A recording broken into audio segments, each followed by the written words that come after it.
Hey guys, gals, and non-binary pals. Or to say it another way, NB's sisters and gentle misters, however you like it. We're back with another session. This time it's number 11. Can you believe we've been doing this for so long? That's nearly 3 months, y'all. I have been your proud DM, Jackal, in that time, and I am proud to present yet again for the 11th time. The crew here. Today we've got Mars, Tats, Katie, Shen, and B. How are you all doing? I'm Sleepy. Sleepy. All right. Sleepy, all right. Yes, I think we could safely say as well that we've had a general lack of spoons within the group. So if any of us don't really feel like we're on one, don't worry. Please just we're all happy and healthy here. Let's just we'll do what we can and the spoon I have get is through in the my game. soup. But shall we recap what happened last week? Last time, you made it to Linborough Port via Merlin's Tower. Now, Merlin has explained to you that, for one, he is a simulacrum of the original Merlin. He is not the original itself. Besides the mechanical changes that poses, it also means that he's not going to have the full wealth of knowledge that the original has, and so he has sort of managed to hit a brick wall with the amount of information that he has available at his fingertips. Many of those things might be books, but also just the collective memories that he shares with Merlin up to the point of his creation. It obviously doesn't go any further past that point. Now, one of your group has had decided to stay behind, of course, mechanically, because Shen was unwell last week. So Isabel stayed behind, and this week Steve can't be with us, so Victor is going to be splitting from the party to do some investigation of his own.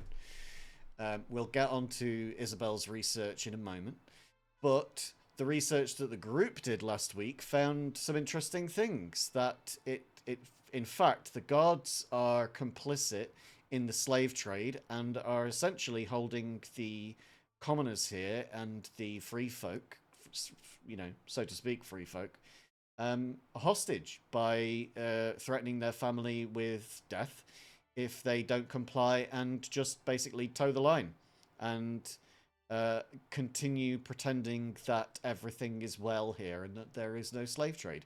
So that's where we're at the moment. You're all sneaking your way through the large tavern at this port, and you have made your way down the back corridor of it into a washroom. And Victor has used his incredible skills at lockpicking to open up the locked door here. Now, there's plenty of people in and around this area, but thankfully you have remained stealthy enough that you did not cause the commoner in one of these side rooms to walk out on you in the corridor. Now, we will get on to what the party are up to momentarily, but first I'd like to check in with Isabel. Isabel, you are currently in Merlin's Tower. We've got you on this map here just so that you're not seeing nothing. And so we don't have to flip between the two maps. But essentially, you're in Merlin's Tower reading through Merlin's books. Is there anything in particular that you wish to be looking for in these texts? You said that you were looking for fairy tales and, lost lore and that kind of thing. Basically, that anything that might have sparked something that we've been dealing with recently. Although I'd like to know a little bit of the Norse stuff as well, because was lots of reference in that room we found the mayor in. Right. Okay.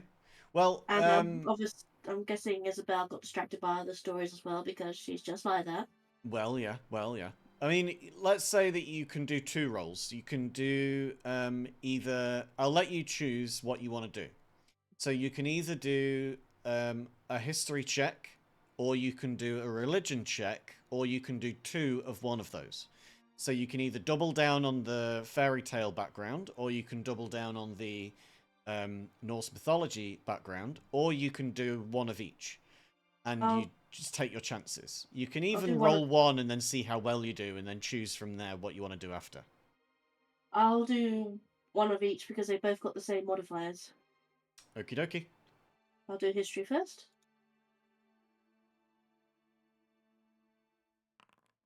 History check of 10. Okay, and a religion check of 4. You get some. Got really distracted. Yeah, you get some basic information about the Norse gods, like a family tree. That's about it. You don't really get much more than that. A lot of this is written in a language that you don't speak.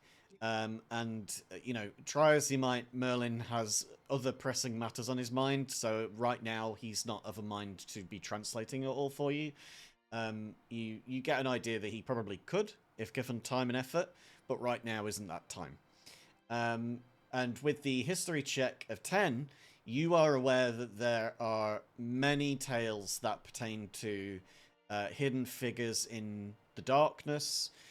Some of them, yes, do go by a name of a kind of a spider.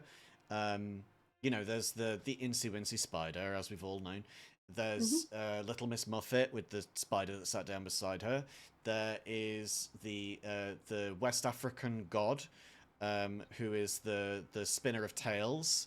There's, of course, like, you know, Charlotte's Web. There's a lot of stories that all have spiders and sort of arachnid kind of stories in them, like even Greek mythology, if we go back that far. But then there's others as well. There's shadows that reach out and offer things to people.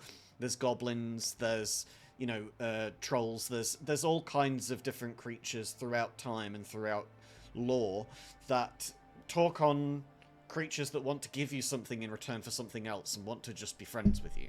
And sometimes that might be something complicated and there's layers beneath it that have some malice to them, and sometimes it's a benefit. But you, with a 10, you get all of this information, but you're unable to sort of pass where your focus should lie. It's sort of, you get this enormous amount of wealth of knowledge of, these are things that I should probably look up and read about later, but with a 10, you don't really hit the nail on the head well enough to say, oh, this is the trail that I should go down. This is the definite one. Do you know what I mean? Anansi is the god, the West African god of storytelling. That's the spider god that I was telling you about.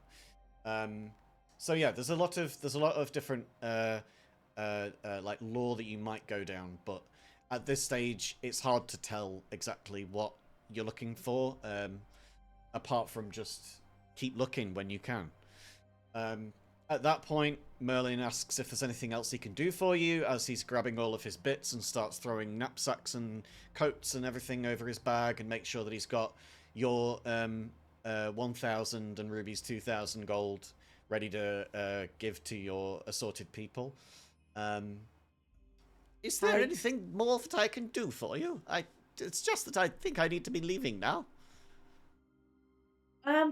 No, thank you for putting up with me. I'm pretty sure you didn't have me. Oh, pish posh! No problem whatsoever. You're always welcome. It's just I'm not going to be here for a bit now. So I will bid you adieu. I will be leaving out of a different door than yourself. If you would head out through the one to Lindborough, where your friends have gone, then I will follow behind to a different exit. Okay, well, thank you very much. He cranks up the portal. You see the gyroscopic movement in the center whiz and whir, and you feel the same feeling of like a cold, salty ocean breeze over your face that everybody else felt as they were about to step through. And as you step through, you find yourself in Lindborough Port on this plateau right next to a standing stone that you assume, by the looks of it, to be a disguised portal to head inside of Merlin's tower. As you look down the alleyways, you see that there are people milling about in an open kind of area. There's many shops left, right, and center. Many of them are simple baker's shops. Some of them are just blacksmiths. Nothing too fancy. You hear market stall vendors shouting and hollering, "This for a pound, this for," all of these things. Like 2 gold for a pound of potatoes or whatever. And continuing on, you see towards the end there is an enormous tavern on the left-hand side, and on the right there are the docks. Now, what you also notice as you approach this is that there are a number of guards who look like they are quite sort of... they have a bit of a step to them. They are walking with purpose, and they are walking to the entrance of the tavern. It seems that somebody has got their attention there, and they are all striding forwards towards this place. Now, you can do whatever check you want, but essentially these guys are all headed towards the tavern. I'll try to follow them a bit stealthily, because I'm thinking, well, my friends may be the trouble causers. I see what you mean. Okay, so a bit stealthily. So where exactly Well, down this way do you want to go? What's your not stealthily, plan of more attack? like just blending in, I guess is the term. Right, so not rather trying to be than... invisible. This is what I was trying to get at last session when you weren't here. Were the group trying to be stealthy, or were they trying to pretend to fit in? I'll try to be fit in as much as I can. Trying to fit in. Okay. So then give me a performance check. They're focused on something else, so you get advantage with this. With advantage, you get a 15. They are well and truly bamboozled by the idea of you walking through here. You're not wearing anything particularly outlandish. You don't look like you don't belong here. I mean, you don't particularly look like you do, but right now they're not focused on that. They're focused on whatever is happening in the tavern, and they're all headed there right this second. You can follow behind as much as you like. I'll be as casual as I can. We're just like being a nosy passerby, like sometimes you do. Yes. Let me know how close you want to get. Where's the tavern again? It's right at the end here. Right at the very end. Like, up here on the left. Oh, I see. I'm just gonna la. So as you get up to this point, you see that the vendors are all on your left. They're shouting and they're asking for people for trades. You see that these guards are all headed through the front entrance, and that there is a side entrance down here that doesn't have a guard posted at it right now. There's a window through that door. That it's like a gap in the wood, less than a window, but it's there nonetheless.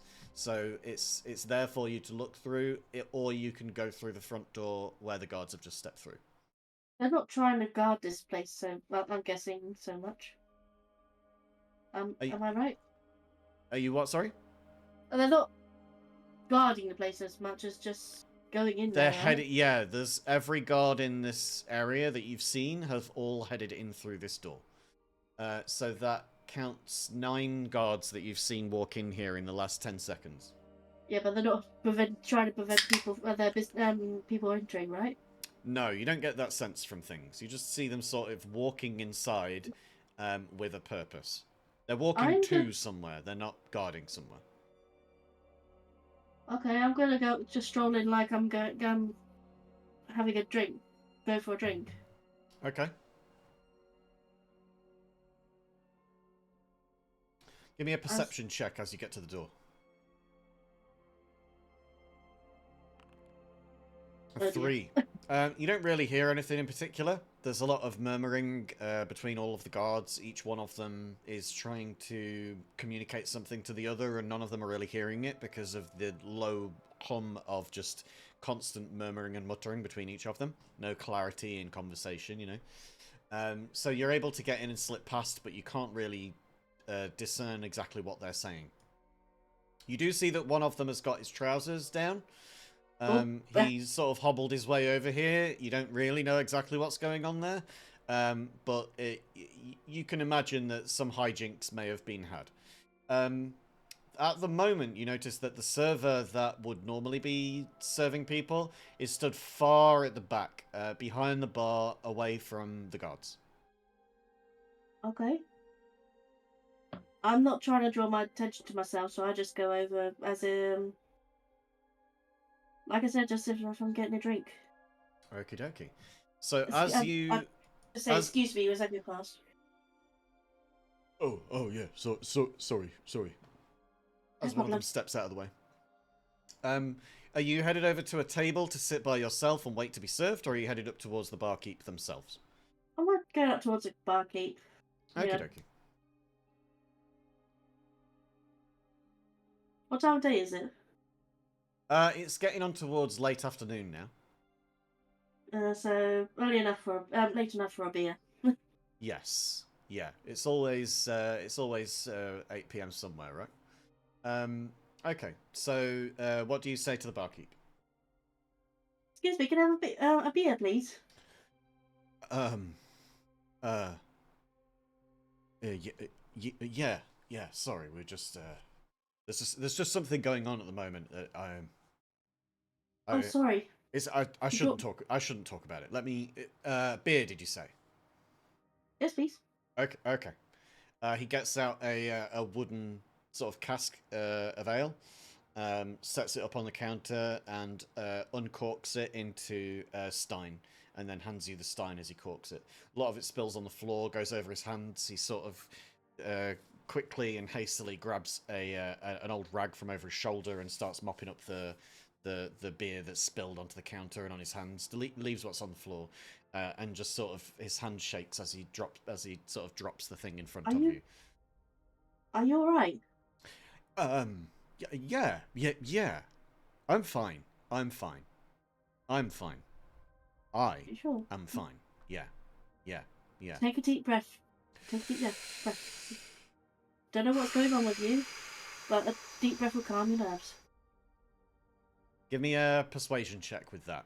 Just to see, you can't really fail this, but if you get high enough, then he will open up more and tell you about what's going on. A 16. That's definitely high enough. I was thinking 15. So, he takes this deep breath, he closes his eyes, he puts a hand on his chest. It's just you don't know when these people are going to show up, you know? These people who think that they can just walk in wherever they want. That can act a fool and walk around like nothing. And I don't know what they're doing, but they've gone into the back corridors, and I don't know where they're going. Peculiar lot. 5 of them. So weird. You know the people that live in your town, right? I'm sure I've seen you before. But the people that live in your town, you get to know real well. And you certainly notice when there's a tiger and a green-haired person and a bird walk through. That's stuffing.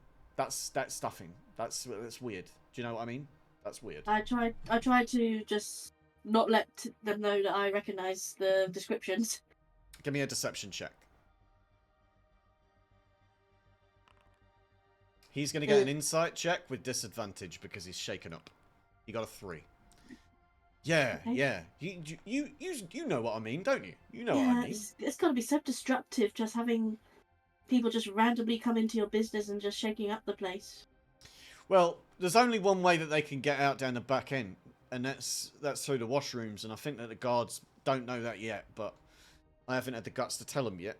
They're all going to go and rush the corridor right now. They're like gearing up, ready to go. I think that they're just speaking to one of my colleagues who. He pretends to be a customer. He sits at the tables and just, takes the drinks. He doesn't actually drink them. We just pour them back into the cask at the end of the day. But, he's talking to him now and explaining what's been going on. I think in a minute they're about to go and raid the place and take down whoever they find back there. These people that came in must have done something very upsetting. I mean, there's an established order in this town, and if you upset it, then the guards will have you. And it doesn't matter what you've done, they'll kill you. I've seen it happen. It's not a pretty thing, and that's why I don't really like seeing it, you know? These people around here, they're very sensitive. There's a lot that goes on here that we try to keep our noses out of, but if we don't report these things, then the guards will kill us, so it's always just as difficult. As you look And around and look towards the guards, you can see that there are 11 guards and one commoner, and all of the guards are unsheathing their swords and getting their armor clasped up nice and ready. I'll give you one more perception check to see if you spot something else. A 12. With a 12, I'm going to roll for Victor here to see what his stealth would be. And he, unfortunately, rolled too high for you to spot him as he's going out of the front entrance through this door. He slips out so that he can go out and start speaking to the people in the town. Try and figure out exactly what is going on here. While Stee is away, Victor will play. Now I'm going to go back to the rest of the group. Aldrin, Ash, Ruby, and Briar, you are all at the back exit of this tavern, as you can tell. There's the washroom that you've just picked your lock out of. Aldrin stepped through. Victor has excused himself to go back and see what's going on in the rest of the town. What are the rest of you up to now? Aldrin wants to go up and around the tavern and see if there's a way to get to the boats from over here sneakily somehow. Okie dokie. You also feel that the chill in the air is starting to set in, and that this autumn night feels like it's starting to draw closer. The nights are getting longer these days, and we're getting into the late afternoon. Soon it's going to get dark. You can certainly go out and scout, but you have a feeling that it won't be for very long before your visibility will drop to that of dark vision, giving the rest of your party disadvantage on those things. So, are the rest of you going to be following Aldrin? Yeah, will do. Okie dokie. Yeah, probably. Yeah. You don't think that? Yeah, you think that maybe you might stay in the washroom for the rest of the session? No, I mean, don't worry about what I do in the washroom. You head your way around the corner, and you can see directly ahead of you a very well-to-do small house. It looks like it is very well appointed for a start. It's dark hardwood. It's got gold inlays around the door frames and all of the windows. It feels to you like there's something about this place that seems different from everywhere else. All of the other places within this town are modest. Even the tavern behind you, which is a well-established tavern, seems like it's still just using softwoods, plywoods, those kind of things. This feels different. And there's a light underneath the bottom of the door at the front there. Can I cast Detect Magic on the house itself? Sure. And then, is there a window I could peek through? So there's no window at the front side. You would have to keep walking around to see. So with this Detect Magic, you notice that there's a few sort of base level charms and magical items that might give off a low aura around this place, but nothing in particularly too powerful. Now, Mars, how stealthy is Aldrin being in this moment? Do you think that he has? Do you think that they have along the wall? So they do have consideration of who might be looking out. Yeah. Okay then. So give me a stealth roll.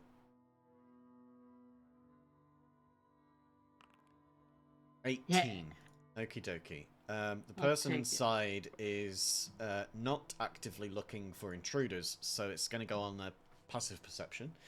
And they don't see you. What you see in through the window is a very well dressed nobleman, dressed in fine blue silks and in bracers and filigreed armor that looks like it might have either silver inlay, or it's silver plated, or it's just made of solid silver.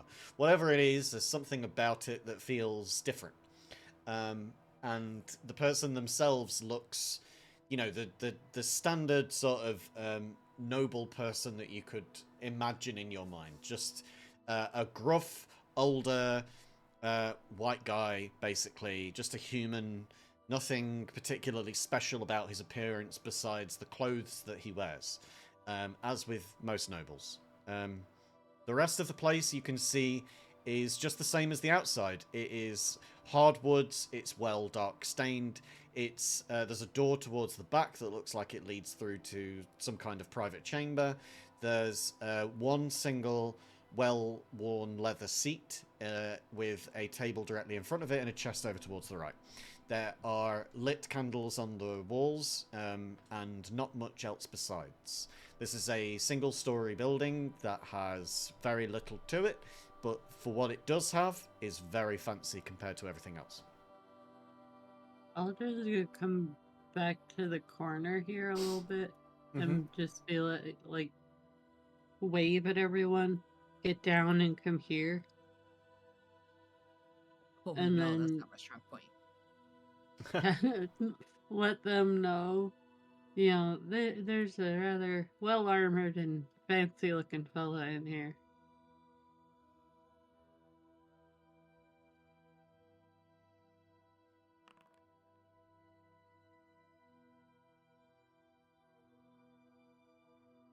Uh, 22 stealth is certainly going to do well. Thank you. Oh, how bad is it? Well, 12 a 21. and a 21. Ash, that passive perception. Okay. Well, as you head around the corner, and you do your absolute best to try and stealth your way around there, Aldrin staying low to the greenery around the window, keeping the green of their clothes and the green of their hair in with all of the surroundings so they don't stand out. Briar knowing to try and keep all of the parts of your mail completely still. However, you're going to need to roll that again and we'll take it at disadvantage, remember, because you've got the armor that you do. Very good. So that's an 18.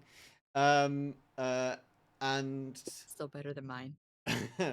and Ruby with the foot pads on every part, you know, all of your limbs, basically, every one of them carefully meeting the floor and padding your way slowly around this place so that you don't even disturb a pebble. Lots of experience of that in the Rocky Mountains. Ash wanders around the corner, stumbles on a twig, face plants into something, manages to right themselves, gets back up again, but the noble doesn't pay any attention. It seems that all of you have just beaten the noble's passive perception. And as you each make your way around the corner here, you find that there is certainly something to behold as you look through here. A noble in all of their finery on their own in a room filled with very posh things, silvered items all over the place, and a lovely leather seat with a chest in there as well. There's nobody in there with them, it doesn't seem. And the place seems to be well lit, well cleaned, well everything. He's an unremarkable looking person, and it's more the clothes that he wears and the armor that he's adorned with that looks the fine part. Say he's fancy looking. Ash is not going to talk because Ash knows that they are not. Hello, Bane. Hello, Lex.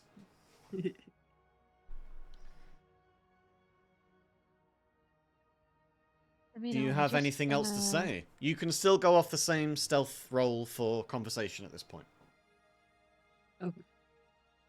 That was part of what I was trying to figure out in my head. Well, We just I had had- planned to try and get over to those little boats down there to see if we could get to the big boat up there. You know, because that's where we were going. But maybe this guy might have information on all that. That wouldn't involve boats. Now, at this point, I'm going to ask Isabel for a perception check.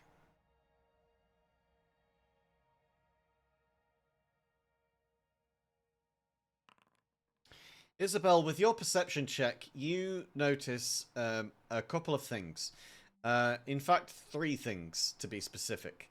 You notice the clunk and clatter of a cleric's armor.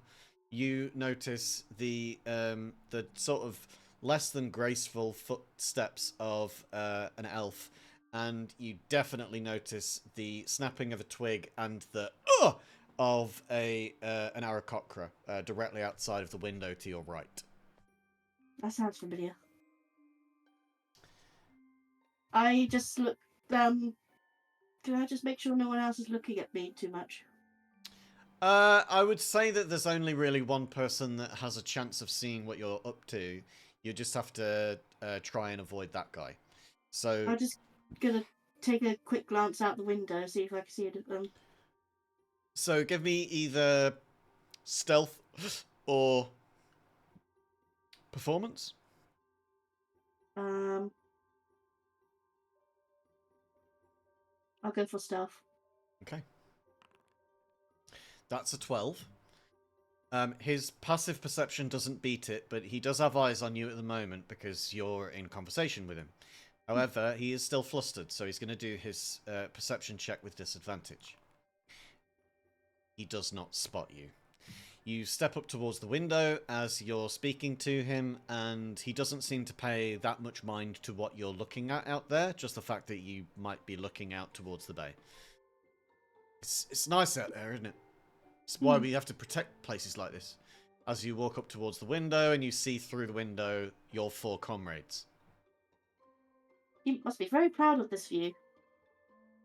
Yeah, well, it's not my tavern. It's owned by the noble, but it's I look after it. You know. There's nothing wrong with pride. With your pride in your work, in the place you are. You work. Aldrin, you 100% spot Isabel in the window. Sends Isabel a little wave. I do the tiniest wave back, as if to say. We'll I say know you can you do that with can't the do- same stealth roll. Yeah, you don't need to re-roll it. The guy is still completely, you know, not really focused on what you're doing, more on just conversation. So, how long have you been working here then? I'm trying to be nice. Do you know what? I think I'm gonna just go and make myself scarce because I think right now things are about to hit off. You hear all of the guards starting to congregate around the back doors to this corridor and start clearing tables out of the way so that they can't be used as barricades and stuff. And they all sort of enter a guard formation, ready to clatter into the corridor and try and take out your friends. The commoner that's sort of helping you at the bar, steps into the kitchen and closes the door behind him. The other 3 that are inside, they know exactly which way their bread's buttered, and they all step outside because they don't want to anger any of the guards or be in the middle of any crossfire. I'm just gonna slap a gold on the table because I don't think I paid yet. Yeah, you can. I mean, slap a gold on there. it's probably more than that, but I can't be bothered to work out the silver. It's and that. much less. You've given him an enormous tip, but yeah, you can drop a gold there if you want. Yeah, I drop a gold. Lovely. So you drop a gold. And I just are you heading walk out outside saying- now? Yeah, I'm gonna do it like those people are trying to get. Yeah, me yeah. Yes. Just make it look like you're a part of the same group. You just want to make your way out of here. Fair enough. You head outside through the door and see all of these commoners. They're sort of just speaking to each other. This guy heads over towards the benches and sits down over there, but these 2 are in deep conversation with each other. Do you try and slip past them? Yeah, I tried to slip past. Okay, so give me one more stealth check to see if you can do it without them sort of pegging you as you go. So that's a 16. They are, again, going to be speaking with each other. So they're going to do this with disadvantage. This guy gets a nat 1. Mhm. and this guy gets a 10, which your 16 beats. You're able to slip past quite easily, just, going with the flow, not making too much noise or commotion, and you spot your friends over here towards the back of this property. Hey guys, hey again. I don't know what you guys are doing, but there seems to be a guard coming up the corridor door from behind the tavern. There's a fancy dressed man in this house. I think the guards are a bit of more of an issue at the moment. I think so too. But, do we make for the boats? There's more guards there. I mean, you have to catch me up. I've been away for a while. Oh, yeah. Well, there's boats over there. We were trying to find one of them boats. And, it's there. But there's a lot of guards on it. Because it's, not nice folks on that boat there. And I think in this whole town. It seems like it's just not nice folks in this town. No, Uh, this town is not a good town. I don't know. I get the impression that there's a lot of repressed people here. Yeah. Common folk. Regardless as to how repressed people are, do we just need to get out of here? Or at least this location? I recommend speeding away and hiding. Yeah. Where should we go, guys? Where should we hide? There's a The massive pipe over there. A cloud starts to cover the sun, and you feel that the night is starting to wane and set in. In the next hour, there's going to be a complete nightfall as you head into twilight. Can we make it? Was it a survival check to maybe see where we could go? You could do Or that, is yeah. it somebody's Survival or survival check? perception or nature. I'll go for survival. Yeah. Survival got almost a dirty 20. Yeah. Never Okay. mind. I think that'd be a got to my head already.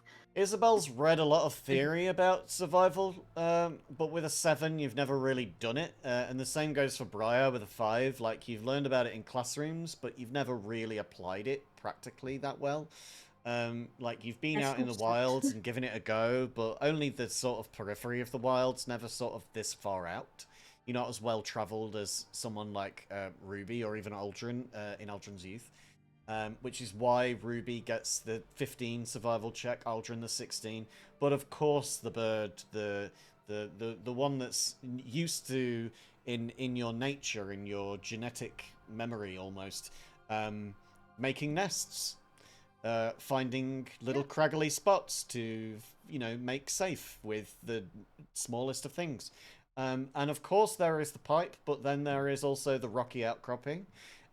Even further north of that, where there are trees that would hide yourselves from everybody around you. And even just in the shallows of the water, there is a risk of catching hypothermia if you stay in there too long, but you would easily be able to hide there at a push. Given that information, it's your choice of where you want to go. You see that the noble inside is starting to prepare himself for his nightcap as he goes through the door to the small private chamber, which seems to be a bedroom. I would probably say like hiding in the rocks or in the trees. Not like in the tree, but you know what I mean. Mm-hmm. I'll follow your lead on this. You seem to know what you're doing. Sounds good. All right, I'll go this way. Now, at this point, you have the option to take a short rest if you wish. It will be an hour's time that you can take, but in that hour, you obviously have the advantage not only of just taking the short rest, but also of allowing the heat to die down with these guards surrounding you.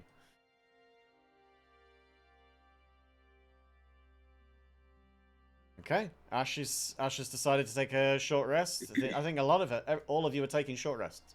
Okay, so if you want to take a short rest, then pick however many hit die you want to roll, and you can regain that much health. Now, as you take this hour, you do feel that the day turns to night, and You feel that the water on this port, as it would normally have come in with the tide, there is no real tide here because it's all been banked up so that nothing encroaches on the land. But you feel that the pipe here has got a lot to do with that it diverts a lot of the water inland and like keeps this port from flooding, etc. But also you can see that on the ships that the people who continue moving around and milling around on deck are the workers of those ships, not necessarily guards. The guards that you saw earlier, given an hour's search and not really finding, they have all returned to their posts, each one of them moving out and about towards the other areas of town. The guy that was behind the bar before is back behind. A lot of these guards start to change their shift with other people. The guy whose trousers were down before now finally pulls them back up again. That's been long overdue, I think. And yeah, you just see sort of a return to normalcy in this area. The people that were here as just people return to just peopling around, and the guards that were here as guards continue guarding. There's not really much more to say about that.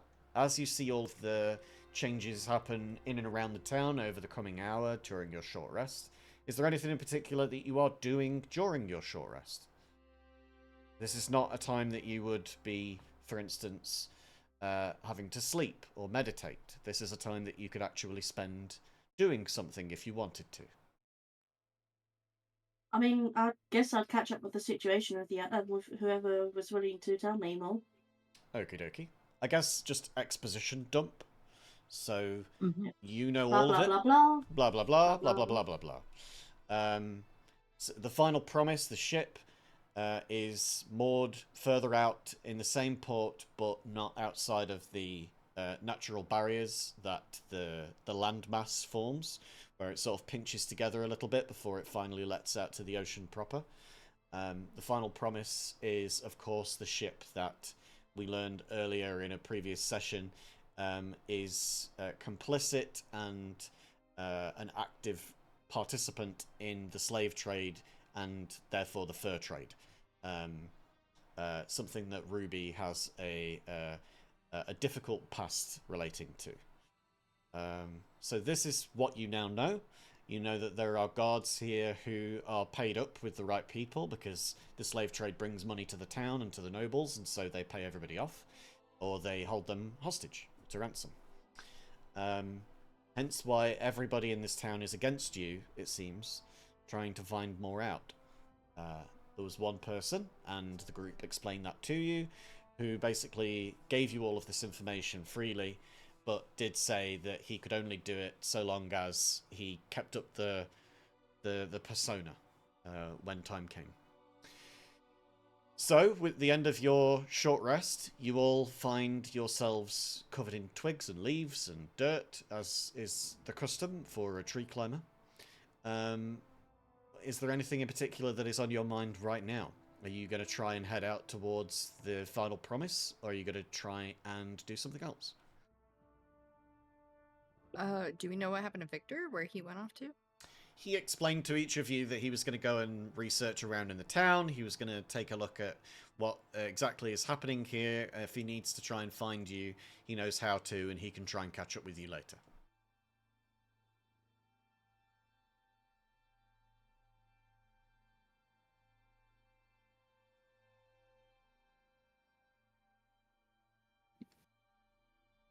Any thoughts? What's everyone wanting to do? Sorry, I'm reading. If we are going to try and meet the boat, don't know about you guys, but I can't exactly swim that far. I mean, I can fly, but I don't know how heavy you all are, if I could carry you. Well, there are little boats back over toward the water. But there's also guards, like, right in front of those boats. True. Hmm. I can freeze about 5 feet of water, but that's not gonna get us very far. And we'd probably alert the guard a bit too quickly that way. Yeah, it might be kind of weird if an iceberg appears.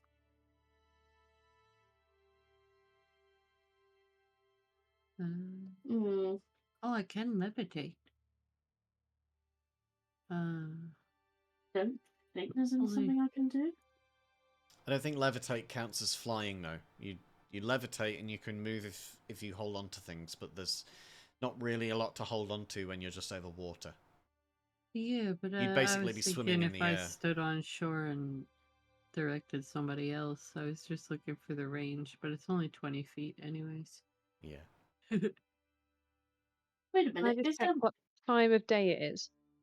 It's sort of early night time. We're looking at sort of in autumn hours. It's probably around 9 o'clock at night. Thank you. The stars are starting to twinkle out. You see that the sun has set a low purple at the horizon line that is swiftly becoming a dark blue and then into black. The moon is at a crescent and not really lighting a lot of the area up very much. And there are lights on some of the ships, but most of them are conserving the fuel for it because that's what you do when you get out onto the sea. You don't really need There it so is much when you're in a also port. that noble fella in that house. Yeah, the lights have sort of switched off in there. It seems like he's gone to bed. I could sneak in, knock him out in his sleep, I can even turn those lights off. and Look at use this. him as leverage. Turned off all the lights. Look at that. Leverage for what, Aldrin? What are we leveraging him for? Information on the boat. Okay. How do we know he I knows mean- something about a boat? Oh, that's a good point. I mean, we could just go around knocking out people and say, "Do you know the boat?" No. Okay, moving on. So, True. I mean, we have like a whole dossier on the boat. I'm not sure we need more information necessarily on the boat. I think we might just need to use the time of night, or the night cover, I should say, to get onto the boat using a smaller boat and have some boatception. boat. Boat, boat, boat. Boat. Boat, boat. Look, boat. I think we need to go touch the butt.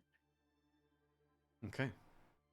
Well, Um, you look over towards the dock, and yes, there are 3 boats that look to be in good nick. One fourth one that you can't quite tell from here how good it is. There are 2 ships, but as I say, neither of them are very well lit at this point. And then there are 2 other boats that are moored in the dock itself that are rowing boats, and then a further one out as well. So in total, there are 7 rowing boats that you can see from where you are. Do any of us even know how to captain a boat once we get on the big it's boat? just the simple rowing boat, isn't it? Rowing boats. I meant the big yeah. boat. Oh, Like if you take over the boat, you mean? Yeah. Are we That's our planning on goal, taking is over to the get boat? on the Are you boat. wanting to plan a mutiny? I thought we were I mean, just these trying is- to get people off of it. I think it's Okay. getting people off the boat rather than us taking over the boat. They may be one and the same, to be honest. We don't know. We're not on the boat. But if we That's a could take problem when over, we get there. I'm just saying, if we could take over the boat, we could sail them somewhere safe. If we get Right, people guys. off the boat, aren't we gonna have to deal with the guards regardless? Yeah, let's try and Well- see if we can get around the ones Maybe guarding we the. can get back boat. into our little get there boat. yeah, or just, slave army just takes over Lingonberry Port and then we're fine. It's possible. If they were riled up enough, I suppose. I think Aldrin, they your may be angry. shoes start saying, "I think that we should go and get the boats," and the other one's like, I think that we should go north and see if we can find a way from somewhere else in port. Let's talk about that." Well, I love your shoes. they're quite chatty and helpful sometimes. I'm Well, not Kay. one of them wants to go to the boats, and one of them wants to go north. I would say the stealth would splitting up the party to figure out which one is the best idea be a good idea. I think we need to do something. I think we should head towards the boats. I don't know what could be north, other than more rocks. Okay. With you, Aldrin. It looks Let's go like first, everybody's forming up on the pipes here. Now, if you do start moving your characters around, I'm going to make you make rolls. All right. It's you're not moving around until I give you checks. You know, you make a check and then move. So if you're going to move out, then that's an automatic stealth check to see if you can make it. You've already made it. Alright. So I had a you've got question. Sorry, a I 13 didn't know and a if you 24. wanted that for there. For the I have pipe? a question real quick. Yeah. Can I change up my ready to spells during that break, that rest? What are you again? You're a druid. Yeah. I think for you it is long rest. I think you can Well- change up your ones that are ready, but you have to do it at long rest. Dang it. I was hoping I could maybe change to pass without trace for everybody. No, I don't think you can. No. Hang on, I'm in caps. I don't want to search Google in caps.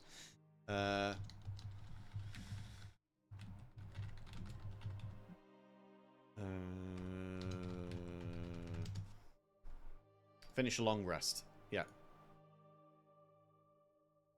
So you have to finish a long rest and then change them then. Okay. So at the pipes here, it seems like all three of you that have rolled have not been spotted yet. Are Briar and Ash going to be joining the rest of them? Oh, but my stealth is terrible. Oh no. Briar rolls a 2 at disadvantage. We're going to count this as a group stealth check, so we're just taking the middle number. The I'm question glad is, my 24 goes to waste. Yeah, yes. A 2 and a 6. And my 21. And a 24 and a 21 all get knocked off until we hit the 13 that Aldrin hit. And thankfully, a 13 stealth check does beat their passive perception. Good job, Aldrin. Good job. Yeah. Now, based on how you move and in how you narrate to me the ways that you move, I might be inclined to give you advantage on your stealth checks when we do this next stealth group stealth roll. The question is, how many of you are going to be heading over towards these boats? Are you going to be bringing them back up with you to then do it from further up, or are you just pushing out from where they are? I was going to suggest that the two of us with the best stealth stats go grab the boat, bring it up towards the pipe, and then we go from there. Okay. Then We in that can case, it's go going to be under a the strength boat. check to bring it back. We could That's go a very under the good boat plan. Yeah, and that's fine. walk it. That's And, fine. I'm like, looking for turtle stealth. down. Strength. I don't have strength. I mean, I guess when you say a strength check, which Mhm. which Athletics. one is that? Just athletics? Yeah. Okay. Mhm. Guess I'm fine on athletics and stealth, guys. So I can scoot. Well, Okay. I would also say that what's the name? Isabel has a +6 on athletics. Doesn't Okay. necessarily have a great stealth, has a +1 on stealth, but in lugging that things makes sense. around, Isabel is a lot stronger than she looks. When you say so, I had thoughts. Sorry, Mhm. that may be my terrible description of Yeah. when Ruby gets, or Ruby and whoever gets down to the boat, of putting the boat in the water and then going up, so it's not being carried, it's being paddled. So with doing that, you would just need to either paddle the thing back up here so that you could Yeah. get everybody in, or you would need to have everybody go down with you so that you could all go off together. Yeah, I was insinuating one or however many is needed to paddle it, go down, and then paddle back up, and then everyone can go off. That's what I was insinuating. I Right. think I'd intonated carrying by mistake. I meant paddling in water, so it's not carrying. These seem like quite large boats, quite heavy boats. You feel like there would need to be either 2 moderately good rolls or 1 very good roll to be able to do it. So if you were to do it single-handedly, you'd need to be very strong. If you were to do it with 2 people, you wouldn't need to be as strong because the 2 of you are sharing the load. Okay. It's all about planning at this point. I would say if maybe me and Ruby can try and retrieve the boats as quick as possible. I think we're the 2 physically strongest, aren't we? Yeah, I think that's a good idea. Okay. Got +5 stealth, and I've been rolling well. So just you wait for me to roll terribly. You have a +1 stealth, Isabel, but Aldrin's only got a +2, so it's not like Aldrin is that much more stealthy. Do you know what I mean? And Briar gets disadvantage with stealth, and Aldrin also technically should be rolling stealth at disadvantage too because of the shoes. Oh, yeah. I thought I uncursed them though. That still makes don't them. They still talk. Oh, okay, cool. Yeah. You know what? Why is Victor not here? This would be a great time for a rogue. It really would. It really Yeah. would. But you are still a stealthy Rude. monk, so you know. True. So make a Alright. decision. Who's going to go? So Isabel, are we going? Yeah, I'm willing to do it. I think it makes sense you two going as well because Ruby, your whole task being here is to protect Isabel. I know. So you know, it sort of makes thematic sense too, as well as statistical sense. Okay, so it's going to be 1 stealth check each as you start to approach. You're going to be getting close to them, and then it's going to be the stealth check essentially to lift the boat. So where do you want us to go before we stealth check? You're going Like, to be getting do we move our towards like tokens? here, Here. If we go Okay. to like this right rock here, first- before you There. actually have to stealth, because you've already done it to the pipe, and that's like 20 feet difference, so that's not really going to make much difference. Here, this is where you need to make your stealth check, because this is where you're starting to get within 60 feet of them, and that's where a normal person might actually be able to see in twilight. So I'm going to need the stealth check from you both now. That's a 6 from Ruby. Sorry. And a 15 from Isabel. Added together and averaged, unfortunately, does not make their passive perception. One of the guards turns and sees you over in the dark. Can't quite make out what he sees, and he's going to start walking his way over towards you. What are your actions at this point? Ruby, I think you're known to these guards, right? If you hide, I think I could pass off as just someone going the wrong way. Okay, I'll go Doesn't behind really- these trees. Okay? Yep, behind trees. Okay. The guard sort of slowly saunters over towards you. You get a sense that this might be the end of his shift, and he's not really feeling like he's up to much. He sees you in the dark. You there?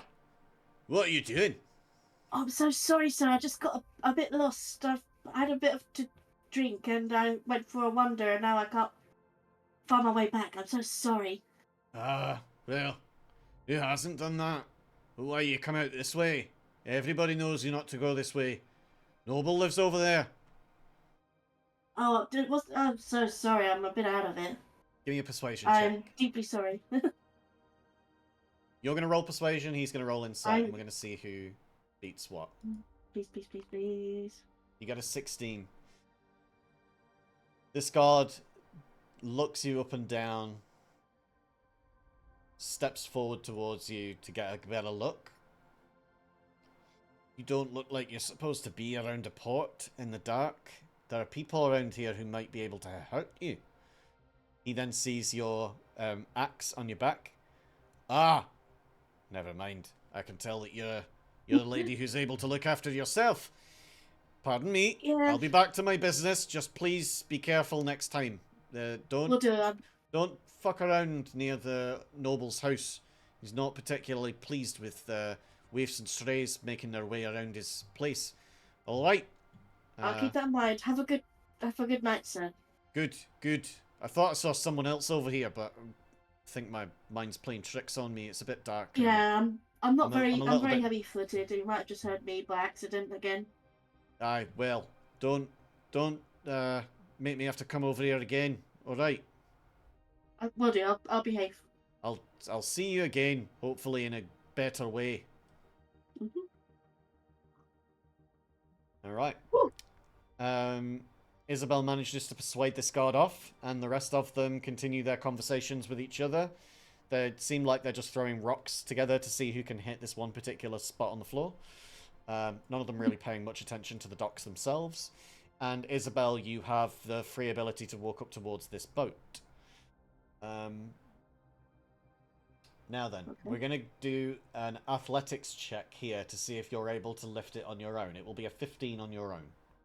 Okay, let's see. Athletics. You Oh, that's just- a I meet it. 15. You meet a 15. And if you were not... That was amazing. You rolled a 9, but your bonus of +6 Let's managed to go. get you to lift this thing. And lifting it quite easily. You Can't managed see me, to... but I'm flexing my muscles. Yeah, you feel it like slip and shift just a little bit on your shoulder as you are just on the cusp of getting this thing. And just like when you walk in from the shops IRL with everything like on a different finger each, you feel like something's about to fall and you just about pin it against your leg before it does, and then drop it to the ground safely before you smash all of your jars inside of the bag. You're able to pick up this in a very similar way. You feel like it's about to fall and potentially shatter against the rocks and the hard ground beneath you, but you're able to stabilize it, grab it, flex those muscles and keep it over your shoulders, and you bring this boat back up towards the group along the land. The group, you now have a long red canoe with I'm sure Ruby can oars. help me halfway through, right? Yes. As you approach Ruby, Plus. Ruby no longer needing to hide in the shadows, as these guys are not going to see you anymore, you can both help towards getting this thing back to the group. And as you do, you're able to head acrobatics. Ruby's doing backflips and not helping Isabel at all. Just I doing may a have- bunch of I'm just splits. dragging it along. I may have misread acrobatics and athletics and got a bit confused. So Isabel's 15 of athletics was able to lift a boat. Ruby's 13 of acrobatics was enough to do the splits. So Ruby starts doing the splits alongside Isabel, and it doesn't really help, but Isabel's very impressed by it, I guess. Encouragement. Okay, let's go. Yeah, that's great. Yeah, Ruby's being a great hype person right now. Cheerleading. Cheerleader. With an athletics of 5, you definitely are not helping. But you I'm make it helping back... with morale. Yeah, you're helping with morale by doing the splits. It's great. We all appreciate it. You head your way up towards the rest of the group with this canoe, and you can see that there are oars that are sort of pinned on the inside of it, as if it's supposed to be held that way upside down, so that less of the wood rots against the wet earth, and that the oars don't get covered in that same moss and dew as well. So you're going to have dry oars, you're just going to have a slightly wet rim around the top of it, but we can all live with that. The night starts to draw in and get towards darkness. There is very little light now from the sky, apart from the moon. The moon itself is still just a narrow crescent moon, so you don't really get a lot of light from that. You are essentially going to be passing unseen to within a certain radius, at which point you will need to start making some checks. Now, the question is, where are you headed? Are you going straight towards the final promise, or are you headed further towards the opening at the water inlet?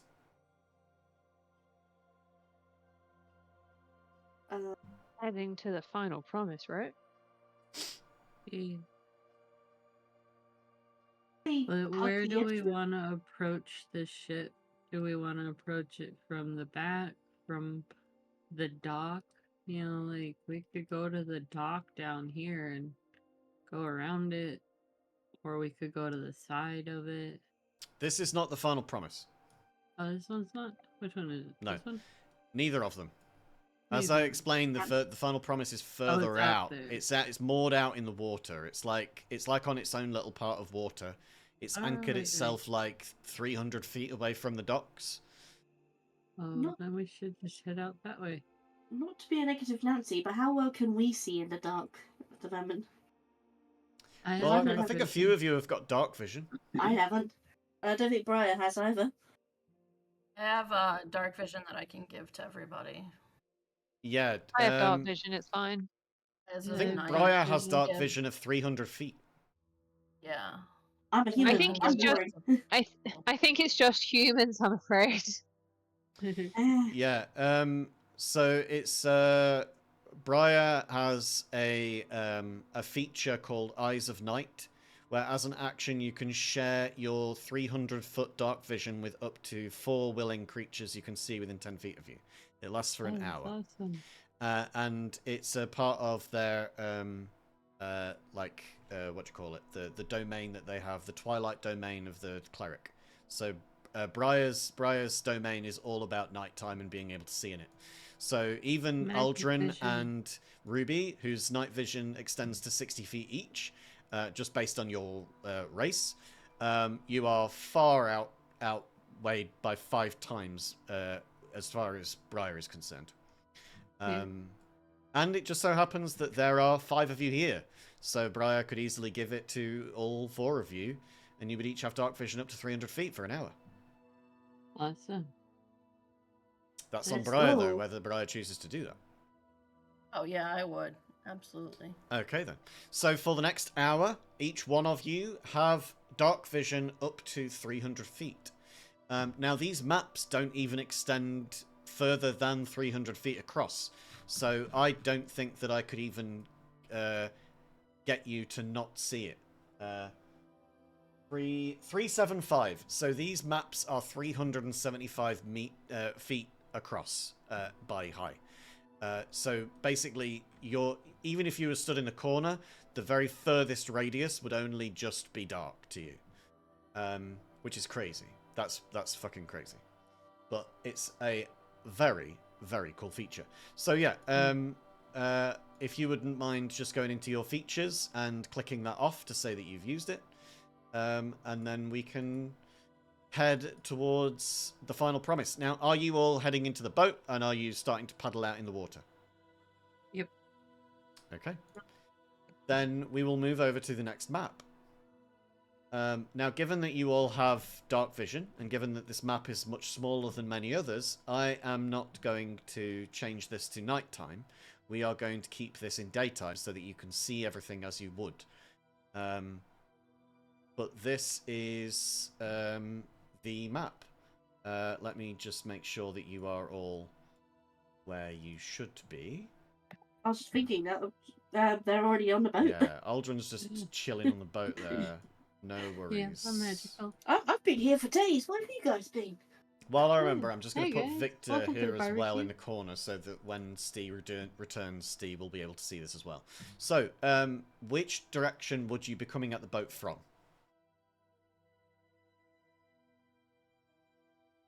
You're on the starboard side here. The port side is over on the left. And then you've got stern and bow. Now, we can just simplify it and say front, back, left, right. Which side of it do you want to come from? You've got an hour to have paddled 300 feet, so you can easily make I it would in whichever direction. say kind of right across from us, basically.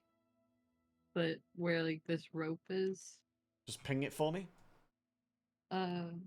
Hold down the click. This one? Yeah. Okay. So you want to get on around there, yeah? Yeah. And what about the rest of you? Do you all agree? Yeah. I'd be keener to go around the back. You do see that the profile of this ship is sort of... It curves up towards the front. It's quite low towards the middle. And then as you get to the back, it raises up because it's got, like, more space underneath for cargo and for just being rammed from the rear. Hey, Ruby's good climber. So, I went to yeah, backseat. it's up to you whether you want to head everybody round to the back. But you are welcome to do so if you want. You do notice, though, that there are people on board. Guys, if you want to go around the side on the rope, I don't mind taking a quick dunk and heading up round the back. See if that helps if we're a bit split. Alright. I'm so keen on being too obvious as I get on. I'm thinking that we need to get into the belly of the ship. And usually access to the belly of the ship is near the middle. You're right. Because the back is like the captain's quarters. You can You're see right. that the captain I is may stood just at have- the wheel. I may just have some beef with the captain. You guys don't need to be You have a cow? around during that. Don't have a cow, You know man. what? I have yaks. I'm pretty sure it's yaks are my things. Oh. Yeah, Yeah. Yak's Don't milk, talk yeah. back. Yaks. Thank you. Got milk. So I think maybe I can help distract. Let you guys get in the belly if I'm coming up round the back and Wait, it's gonna maybe- eat us? I don't know. It's just what the yes, you are going underside into of the the belly ship of the ship. is Oh, called. I don't want to get eaten by a ship. So, I don't as you go along actually the side think- of it, you can see that there are porthole windows around the side into one level of this ship. Those portholes are for the cannons, but they are a level down from where you are currently. So, a level down from the deck is where all of the cannons are going to be. There would obviously be more decks below that, but this seems like this is where all of the munitions are. And there's a chance that you might be able to climb in through those if you so wish. So you have options. You can either climb up the back, you can climb up the side onto the full deck and go down through, or you can climb in through the portholes. Cannon holes. Yeah, whichever way you want to go through, it seems like there's going to be a risk involved with any of it. It just depends on what kind of risk you want to take. And whether you do it as a group or if you split up. And guys, I'm happy for you to go in through the portholes. I maybe just want to go up the back of this Sure. and see what I can do from there. But I'll So since Just I'm go not and- super stealthy, I can always fly above and get their attention, and then you all take them out, and then I'll land. Oh yeah, that where will would you work. land? Huh? Where would I land? On the boat when you guys are done taking care of the crew down there. Oh, I see. I'm with you now. I apologize, Ash. No, it's fine. I'm just not good at the stealth, but I'm good at flying. Well, that would work. I'm As a fine. distraction, we could get in downstairs, free the folks, and get going. Yeah, I'll just get everybody's attention on me, and then let you all handle that, and try not to die. Yeah. If you're happy doing that, Ash, then maybe the rest of us can just go through the portholes and see what we can do from the inside, and we'll yell if maybe we need some extra help. I mean, I'll do what I can. Thanks, Ash. Alrighty. All right. The Are we ship- ready, guys? All right, I think I'm gonna go into starry form. Okie dokie. Look for a porthole. Starry form. Give me some information on that. I hit the wrong thing. Let me hit the proper thing.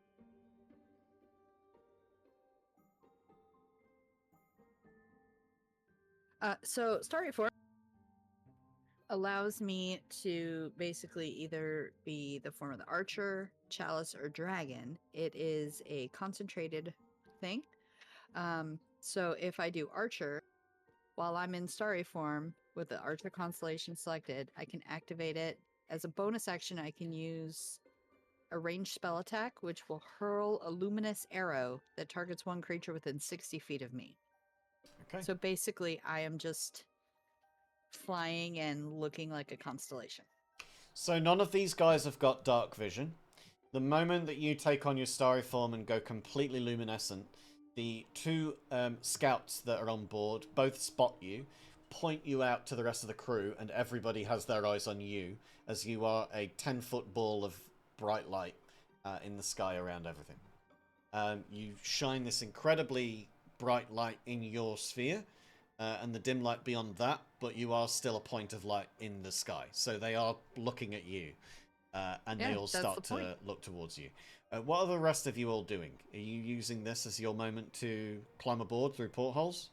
I think we better move Yes. while distracted.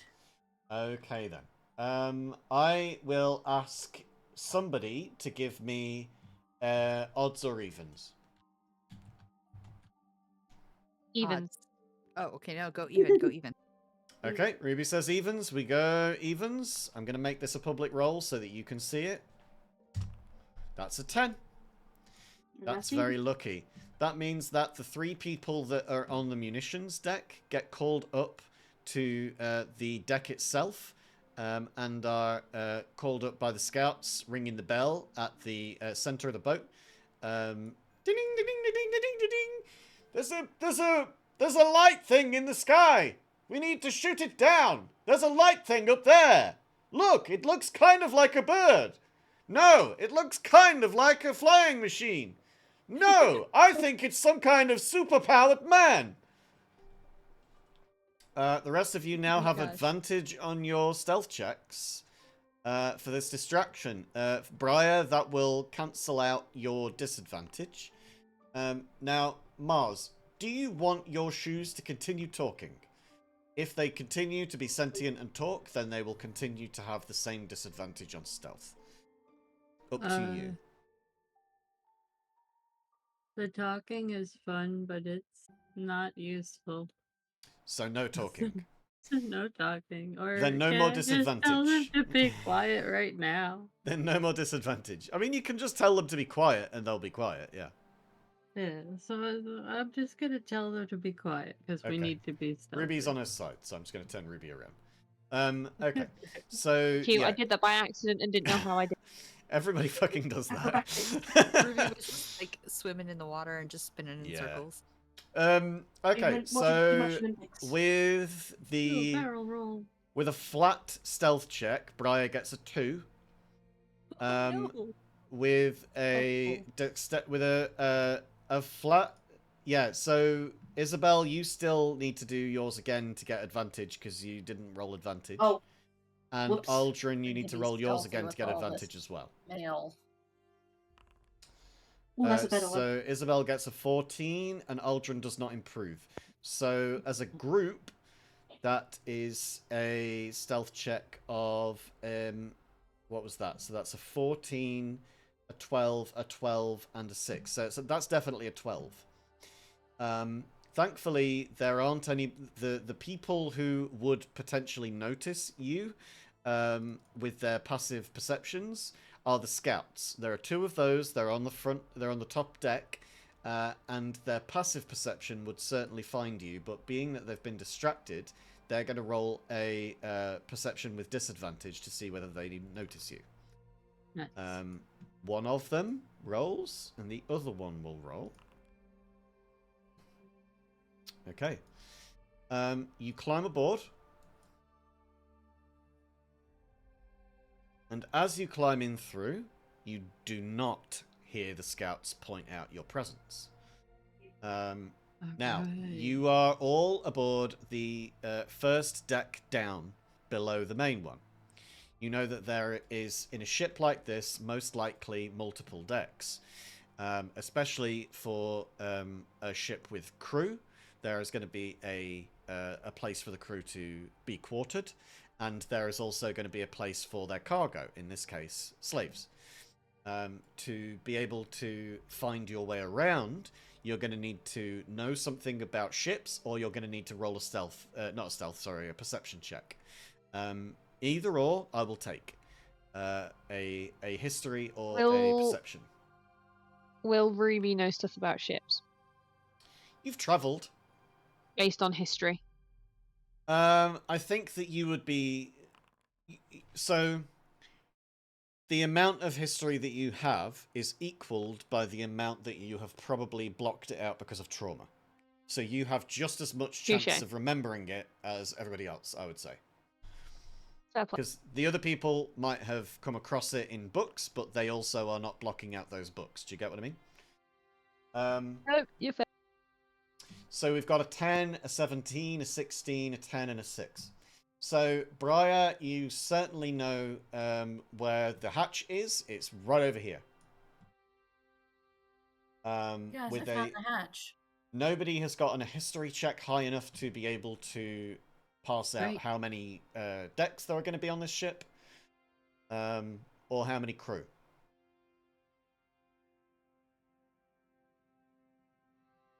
Let us go to the next one. There's Are you just heading down balls into the here. next deck down? Yes. Okay. Aldrin heads down into the next deck, and there are 2 guards down there. They turn to look at you. You also see that there is a tabaxi in a cage to your left. The other 3 of you, you hear, as Aldrin steps down, the immediate shout of 2 guards. Hey!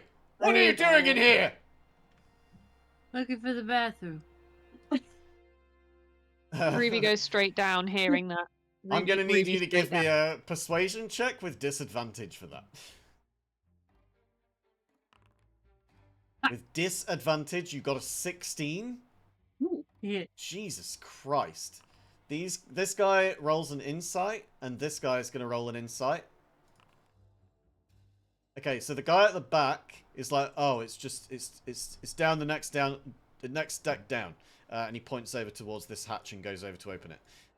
This other guy is like, no, you fucking idiot! They clearly don't work on the fucking ship! Yes, I and do. Do you guys all I'm join just new. Aldrin down below deck? Yeah, Ruby straight Yeah. down. Okay. I'm part of I- the new crew. You See? all join... Oh, look at how that came out. I did that without seeing it. You all drop down. Ruby, give me a perception check.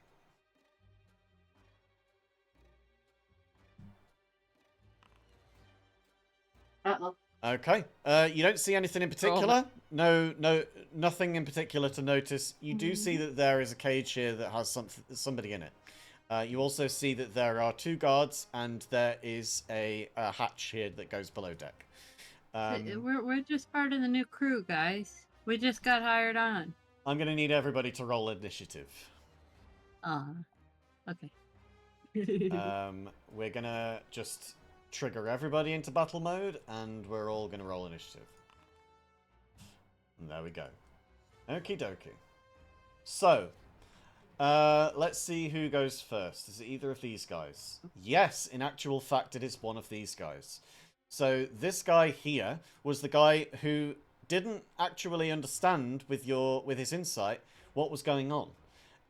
He didn't recognize that you were lying to him. So I'm going to give him a second follow-up insight check, and if he gets it right, then he's going to start fighting. And if he doesn't, then he's going to miss this turn, which is advantageous for you. He rolls a 2, so he does not know. He is still as dumb as fuck. Now, the next person in the queue is Ruby. Oi, oi, Savaloi. Now, Ruby, at this point, if you step forward by any amount, I will allow you to know what you missed in that perception check. Okay. You may even give me a stick to history the- check. Elbow Ruby and point out the tabaxi. You can give me a history check as well if you want. Yeah, I was gonna step into the middle and potentially throw some confusion anyway. So I'll go here, and then am I doing perception or history? Sorry, which one? You can do history, and I will give you the perception if it's high enough. With a 15 history, the person in the cage is Leopold, one of the people that you remember as being a slave alongside you. And the two people here are the two slave keepers that you remember being particularly cruel to you through your entire slavery, Thrag and Pordiax. Pordiax was the kinder one of them. He's the one down here. He's potentially kinder because he's dumb as fuck. But he is still the kinder of the two.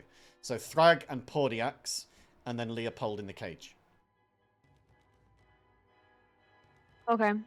I will come and punch Thrag in the face. Nice. As you did. It's his. I respect your Bear with me one moment. choice to punch him in the face. Just bear with me. I typically go first, like every initiative, and it gives me no chance for my brain to catch back up with how my blooming monk works. I just want to make sure I spend key points, etc. correctly. Well, you can do it to like flurry of blows, and then you get 3 punches. So you can but use. that's after an attack. I know, but that's after an attack, so I'm just making sure I do the right attack before I do that. Basically, that was my thinking. Because I can't work out. I need to speak to you about this at some point because I can never actually work out how much damage what thingamajiggies my attacks have. Anyway, I will punch him in the face. It scales by your level. It scales by your level. So no matter what weapon you use, if it's one of the melee weapons or an unarmed strike, as far as a monk is concerned, it scales by damage based on what level in monk you are. Okie smoky. Okay, I was going to punch him in the face. Great. Give him a punch.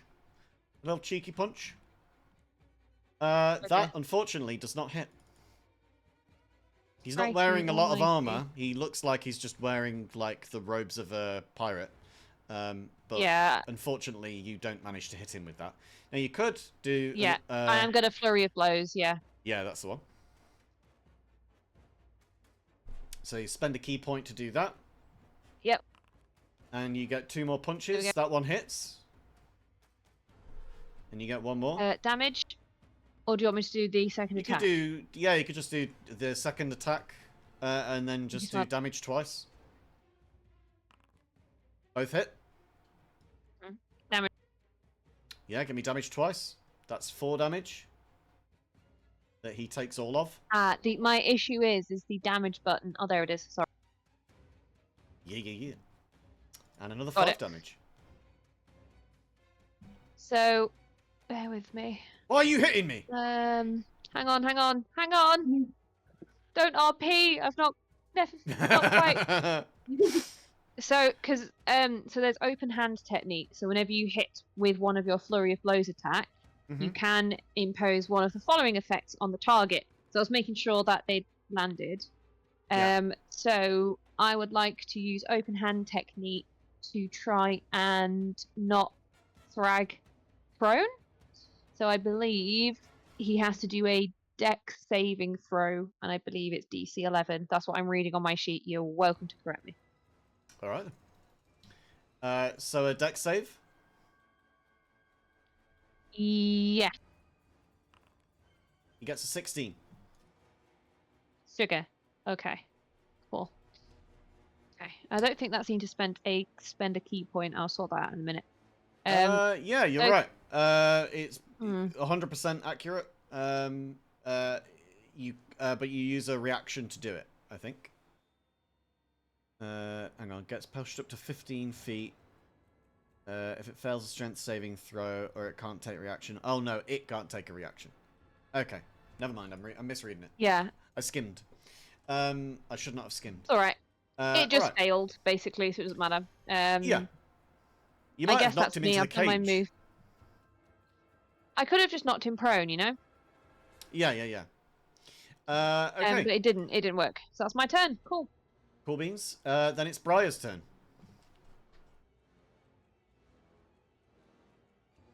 Okay.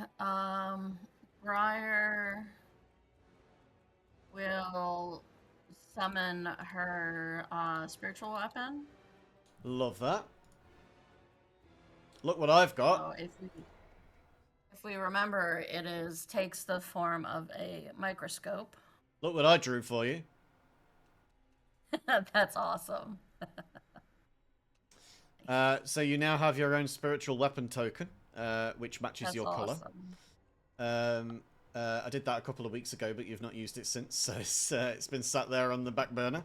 But now we're in battle again. You get to see it. So yeah, you've got your spiritual weapon here. What do you want to do with it? Where are we Summon putting it and place it right behind his head, and Of then course. it's gonna just take a big swing back and bonk him on the head. Nice. Bonk this guy. 21 definitely hits. Okay, and then the damage. Not read properties of undefined reading. Ah, well, I think, yeah, that was a problem that we had, that it doesn't... That spell doesn't necessarily give you the damage output. Okay. So it's a ranged spell attack. What weapon is it? It's supposed to be a 1d8 plus 4. A 1d8 plus 4. Let me just see if I can... just fuck this together right now. 1d8 plus 4. We will give you a new weapon.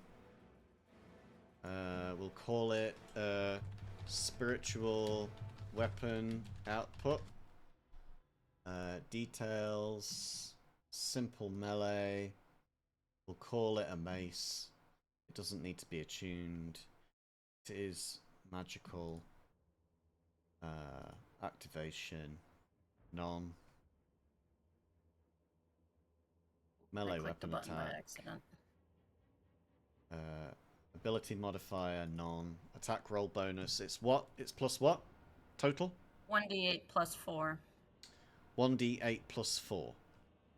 Yeah, which is just my spell modifier. Right. So it's 1d8 plus 4.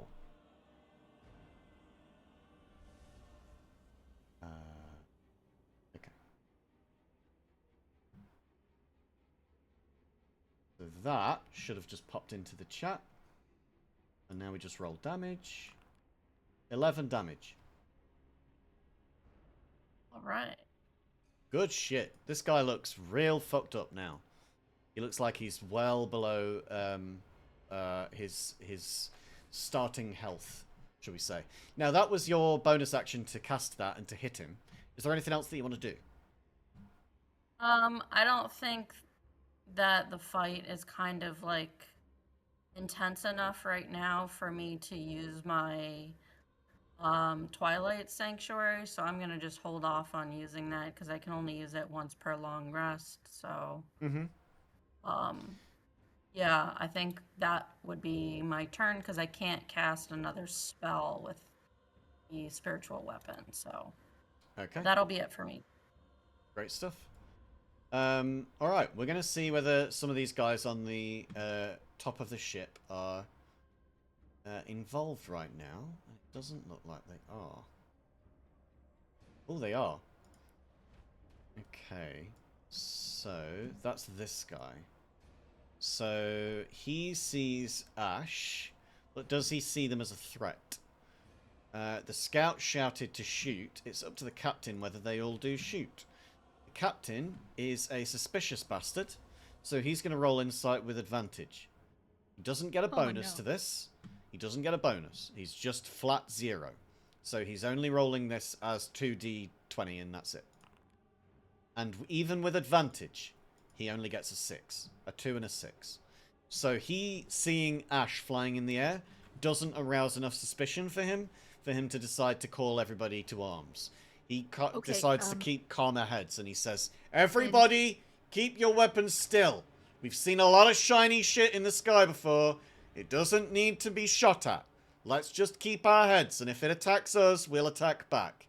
We don't want to cause a commotion. You know what it's like in the port. So in that case, can I just kind of like fly around to keep them distracted and keep their eyes on me, but not attack? You will be able to on your turn, because you are still a part of this whole combat thing. I thought it was just everybody downstairs. I wasn't sure. Oh no, I've included everybody, because if they call for somebody else, then they would have to enter the initiative at that point, and then that just complicates Gotcha. things. So it's just easier to Gotcha. have everybody start from the beginning. I also figured out which module it was, the mod that I added, that was fucking up the initiative, and it is a mod that is supposed to improve initiative. Ah, fuck me, hey? Oh. Yeah, never mind that. Right, so we are needing to find out who is going to be next in the combat. Now, we don't have...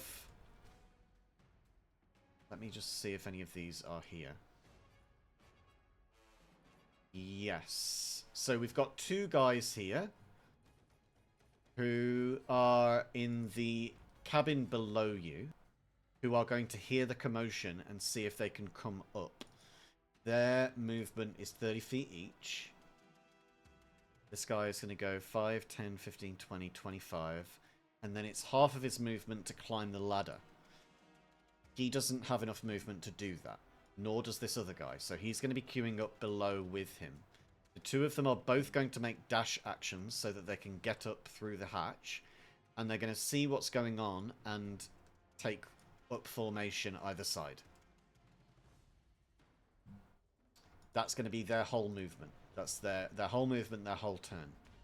This next thug is on the deck of the ship, so he's not going to do anything. Now it's Ash's turn. Ash, you are up. It is your turn in the combat. What do you wish to do?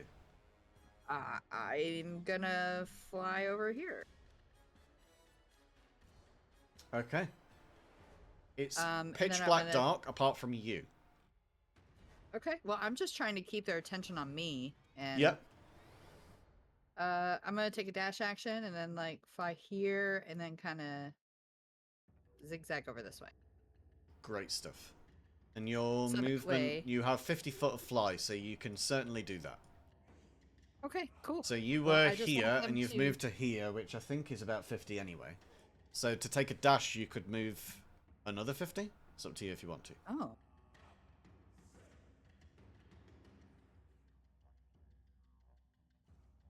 I'll go over here then. All right. That's the end of your turn then. Yeah, It because is I now... just want their attention. Yes. It is now another thug's turn. Now, which thug are we talking about here? There we go. Okay, so this is the guy that's underneath. The last guy that was underneath, he is going to also take a dash action to... I wish this wouldn't scroll so fast. To get his way up here. And he is going to step back here. Next to Pordiax. Next, Scout. Again, not being told to take arms. Now, Isabel's turn.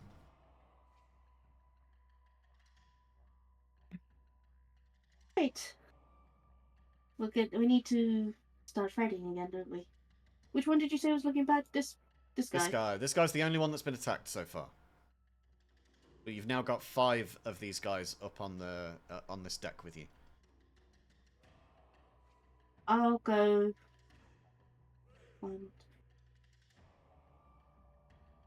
I'll go over here. Okay. And since since I'm pretty sure I'll probably get engaged with, I'm going to rage as my bonus action. Yeah. Rah. Rawr. How do I rage? Do I just click it? It's in your features part. So if you click on features, which is the 3rd tab down, and then you should find rage at the top of your list. You just click on the icon there, and it'll activate it for you. And now you've got it active as an effect. So it should automatically add the bonus to everything that you do. Okay, so I'm going to attack this guy Great stuff. with Give my me an great attack axe, roll. obviously.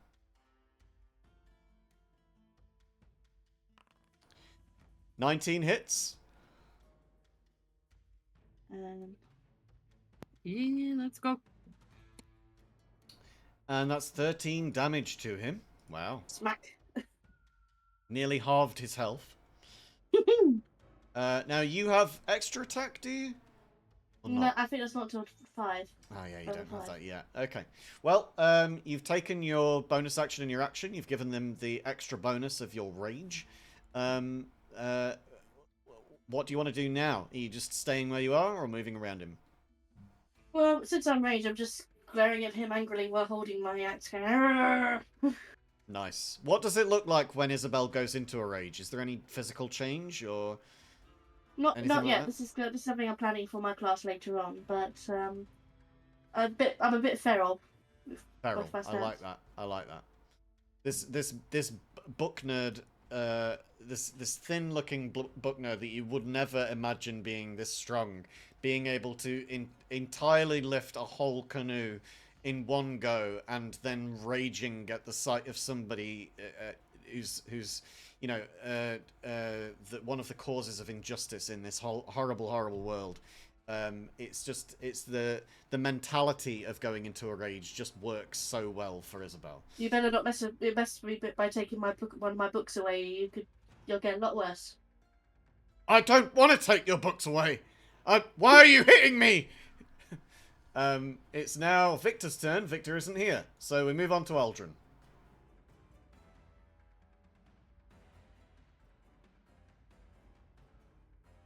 Hello? Are you muted? Sorry, my bad. I was muted. What's Um, Aldrin's plan? So I was asking if at a glance we can tell what kind of locks are on these things. Is it something that could be easily broken? No. It No. looks at a Okay. glance like it is a sophisticated locking mechanism. Okay, better to get the key. Yeah. Or as Tat says we in chat, learned from last time. melt. Look for the key. Or melt. Melt. Yeah, so you've got these pirates that have basically all flooded your deck. It's 5v5 right now. What's the plan? Well, 4v5. So let's see. 5, 10, 15, 20. We can definitely do that. Yeah, you We're can. gonna just come up to this. Well, wait, that's the nice guy, right? Nice and dumb. Nice Dumb and and nice. dumb. But You he's don't know dumb. that about him. You only know that he was dumb enough to not realize that you don't work here. Oh, okay. Ruby Well- knows that part of his history. Sorry, mister. Bonk. Bonk. Okay, But give we're me gonna go an action. What are you doing? the dagger. Dagger, I like that. Attack. A 22. Ooh. Nice. Ooh, nasty. Okay, give me the damage on that. Damn it. 3 damage. It's little, but it's worth doing. Now, is there anything in it you wanted to do as a bonus action? Sorry. Bonus action. Right now, I think I'm kinda just readying for the next encounter or interaction. You know, whether I'm gonna have to defend myself against this guy I just bopped. Okie dokie. So no spells, nothing that you're going to be doing in particular. You're just sort of wanting to get yourself ready for it. 'Cause Actually, it takes your action to Aldrin's, ready an is action. there any water that's around us? In this area, Yes. there's like a bucket, I guess. You'd probably find a bucket of water somewhere to extinguish flames in case the place set alight. Yeah. Okay. Aldrin's gonna keep in mind where that bucket of water is for using shape water. Okay. Let's say that it's over here by the ladder that goes up to the next level. Okay. All right. So you've got that. You've taken your turn stabbing the guy.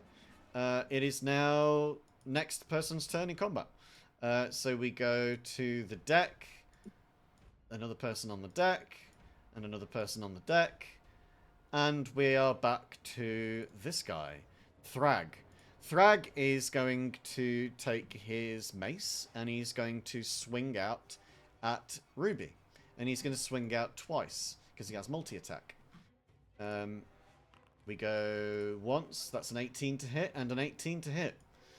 That is 7 damage. And then 7 damage. He's consistent. He's consistent, Thrag. He's nothing if Rude. not consistent. Yeah. So that is Ruby down to 12 health at this point. We move on in the order. Someone on the deck. Someone on the deck. And now Leopold. Leopold is hunched up together in his cage. He looks emaciated and cold. He's wearing rags. His knees are not even held together in fear. They just hang limp at his side. He looks like all of the life has drained out of him and all of his fight has gone too. He doesn't do anything. He doesn't use an action or a bonus action or any movement. He doesn't look up. He doesn't move. He doesn't say anything. He just sits there and breathes. This is the sight of somebody who has lost all hope. And with that, we get to the top of combat. Now this time it's another scout on the top, and then we get to Pordiax. Pordiax has just been stabbed by Aldrin. Pordiax might be dumb, but he does realise when he's being stabbed, so he's going to swing at Aldrin. And he's going to swing twice. He doesn't hit once with an 8. He does hit the second time with a 15. I believe that beats your AC. My AC is a 15. It meets your AC, so it does beat it. So he hits you for 7 damage. Ow. Meets it, beats it. So you take 7 damage from his mace. It is now Ruby's turn. Ruby, the guy in front of you, is looking the worst of everybody. Thrag. And he just swung at you and hit you twice with a mace. I'm going to punch him in the face. Do it, please.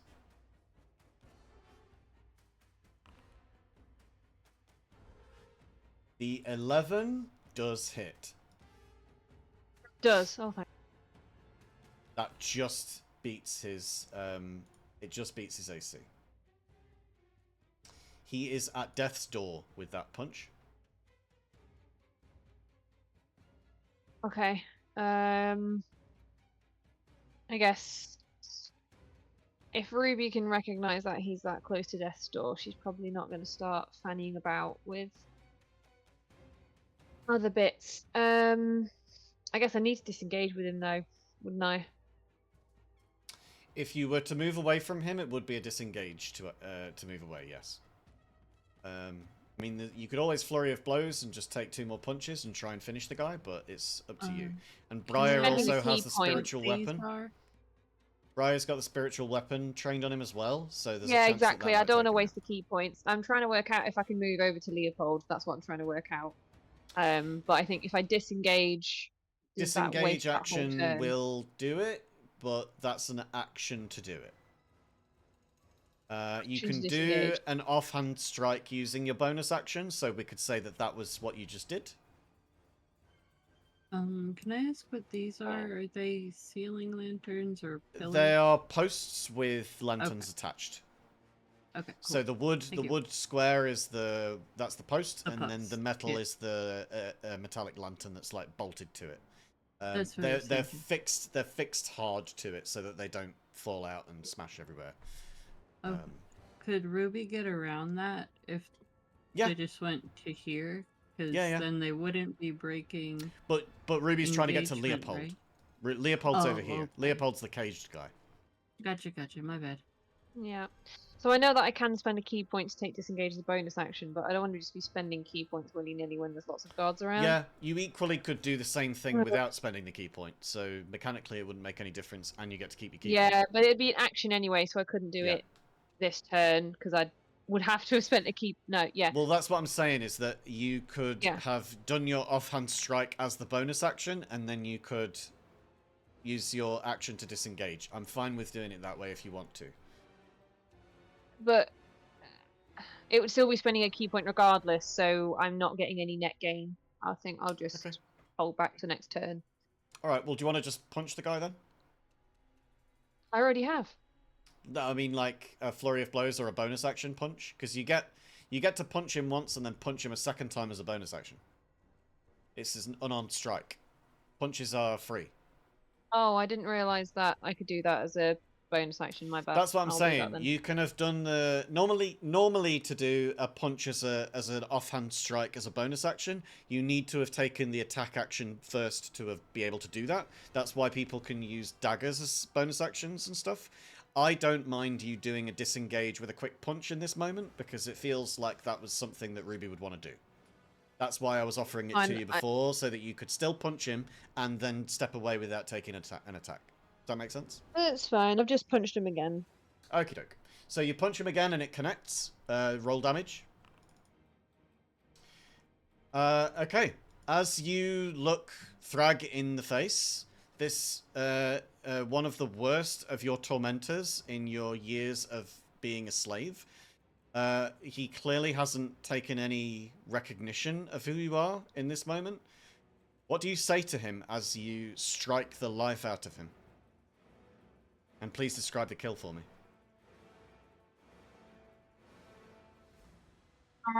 Imagining sort of after doing that first strike, then pinning him by the throat against the cage behind him. And then as I go to punch with the bonus action, Ruby just says, Ruby sends her regards. And then just punches him in the face. Straight between the eyes. As you say that to him, as you yourself see your fist, like, leaving your stance and about to strike him in the face, you see a look of just dread and fear as the words sink in just before your fist sinks into his skull, and his head is obliterated in that one strike. He falls to the ground with a caved-in head and will not ever get back up. Congratulations, you have killed one of your two slave holders, essentially. The two guards that held you in a cage for your entire slavery. That's a big move. Now you are free to move without him taking any kind of reaction against you. Yeah. We got there. I'm going to walk over to Leopold. Sort of next to Briar. This sort of way. Yeah. I'm assuming that's all I can pretty much do this turn, so I won't hog any limelight. You've got a free object interaction. So we'll argue that you could potentially, like, shake the cage door and see if you can maybe get it loose, but you would need to really go for it. That would be a high DC without the key. Yeah, what I would rather do is come, I guess, put my hands on the cage and then speak to Leopold. Speak away. And Leopold, we're trying to get you out. You've got to come out and fight, Leopold. Bring some fight in you. What fight is there left in me? There's enough there. Fight enough just to get out. Finally, get out. I will try. If you can get me out, I will try.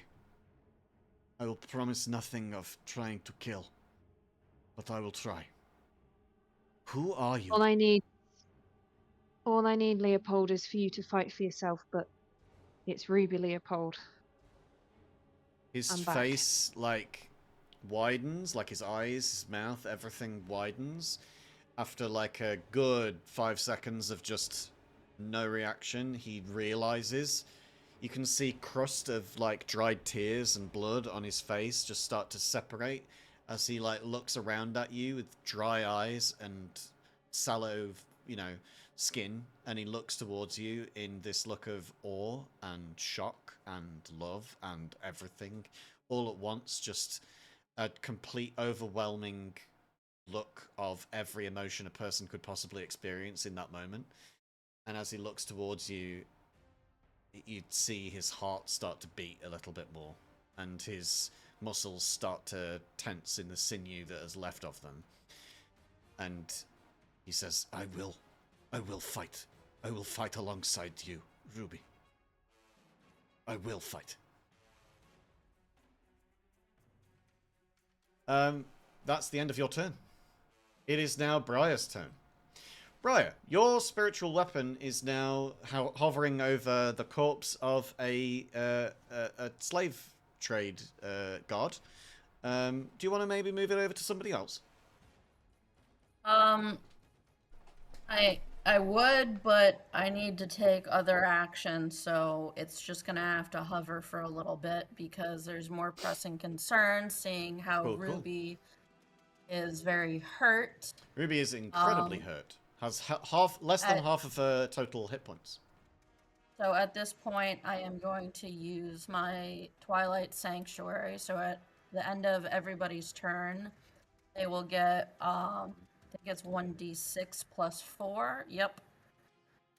Temporary hit points. But then, so that's my action. My bonus action, I have a heal that I can use as a bonus action, which is Healing Word. And I will heal Ruby for 7 health points. Nice. So Ruby gets And another then- 7. Up to 19. And then I will take a 1d6 plus 4 for my own temporary hit points. Nice. So your Twilight Sanctuary, what range is that? It's 30 feet in 30 a circle out from me, so I would be the center point. Yeah. Okay, so this is 30 feet. Okay. And at the end of your turn, everybody's turn, you'll take 1d6 plus 4. So the end of Ruby's turn. Oh, it's the end of the turn. So Ruby can't Yeah, take it now. that's why I chose to use my bonus heal as an action instead of using Okay. my spiritual weapon because Right. Ruby needed healing now, not Fair enough. next round. Okay, so in that case, we go through everybody else's turns. We've got Thug,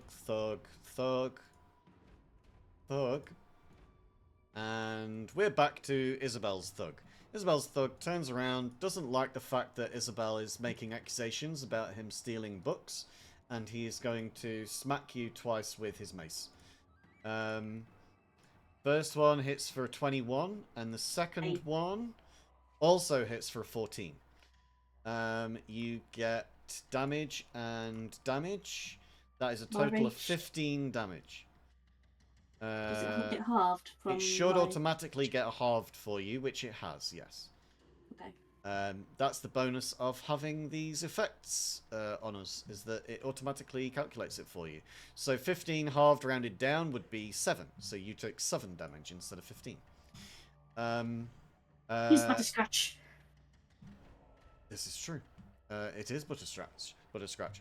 Okay, so this guy has just seen his mate get completely smashed to bits, but he's also noticed that not only is there a glowing microscope that smashed him around the back of the head, but there's also a healer in the room, and this guy's a bit of a bitch. He's going to go for the healer, not the person that's doing all of the damage output. So he is going to come up here and attack Briar. So we're going to get 2 mace attacks again. We get a 10, which doesn't hit, and a nat 20, which certainly does. Briar, you take 13 HP damage. Did you add your temporary HP? Yeah, Before so you I did. rolled So a you've 7. lost that, and then so you've got I- the 6 I off added as my well. temporary. Great. Okay. So that's this guy's turn. It is now Ash's turn. Ash, I would give you a free perception check. Okay. We're going to get to this, the end of this round of combat for everybody, and then we're going to end the session there, because we're at time already. But the end of the last turn, the end of the last round, we were at like 10 minutes to go, so I figured we'd just finish it through. With an 11, you don't really notice much besides the sound of clashing metal on one of the lower decks. You would need to try and figure out what that is. What are you going to do with your turn? Are you going to keep moving? Is there anything in particular that you are going to do to try and keep their attention? What I want to do is I want to like dive into the water. Okay. Like Kingfisher style? Yeah, so I want to come closer, dive into the water, Yeah. pop out of starry form, dash under the boat, and climb into the porthole. I know it's a lot, but So I want to you've join moved my friends. 10 feet through the air, and you're diving down. The dive down would be 20 feet, so that's just 25 feet going diagonal. Right? And then So that's half of your movement. You then get to the 25, 30, water. 35, 40, 45, You- that's 50. So I'm you dashing don't too. you don't have a swim speed. You have a fly speed and a walk speed. So this would count as difficult terrain, which means that it is half of your normal walking speed to move. So you've already used half of your movement. You then need to use twice your movement again to get where you would normally want to be. So you're going to start your turn underwater on the No, next turn. okay, no, I don't want to do that. Let me just dive down, pop out of starry form, and go into the porthole over here. Okay, so give me a stealth check to see if you can avoid their attention while they are looking at you, and it's going to be with disadvantage because you are glowing like a motherfucker. Oh my god, how did I roll Still so with a good? 15. However, the passive perception of these scouts is 16. Yeah, that's They fine, I don't are care. actually no, it isn't. It isn't. I misremembered. It's actually 15. You've managed to evade all of them, including the scouts, even with disadvantage. You enter through the porthole, and you appear at the combat deck.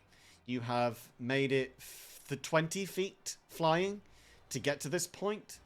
You've now got 30 feet flying left, but that means that you are now at ground level. We'll say you've got 15 feet of walking speed left. Unless you want to dash, and you can go down the ladder as well and get in with the rest of them. Yeah, let me dash and go down the ladder.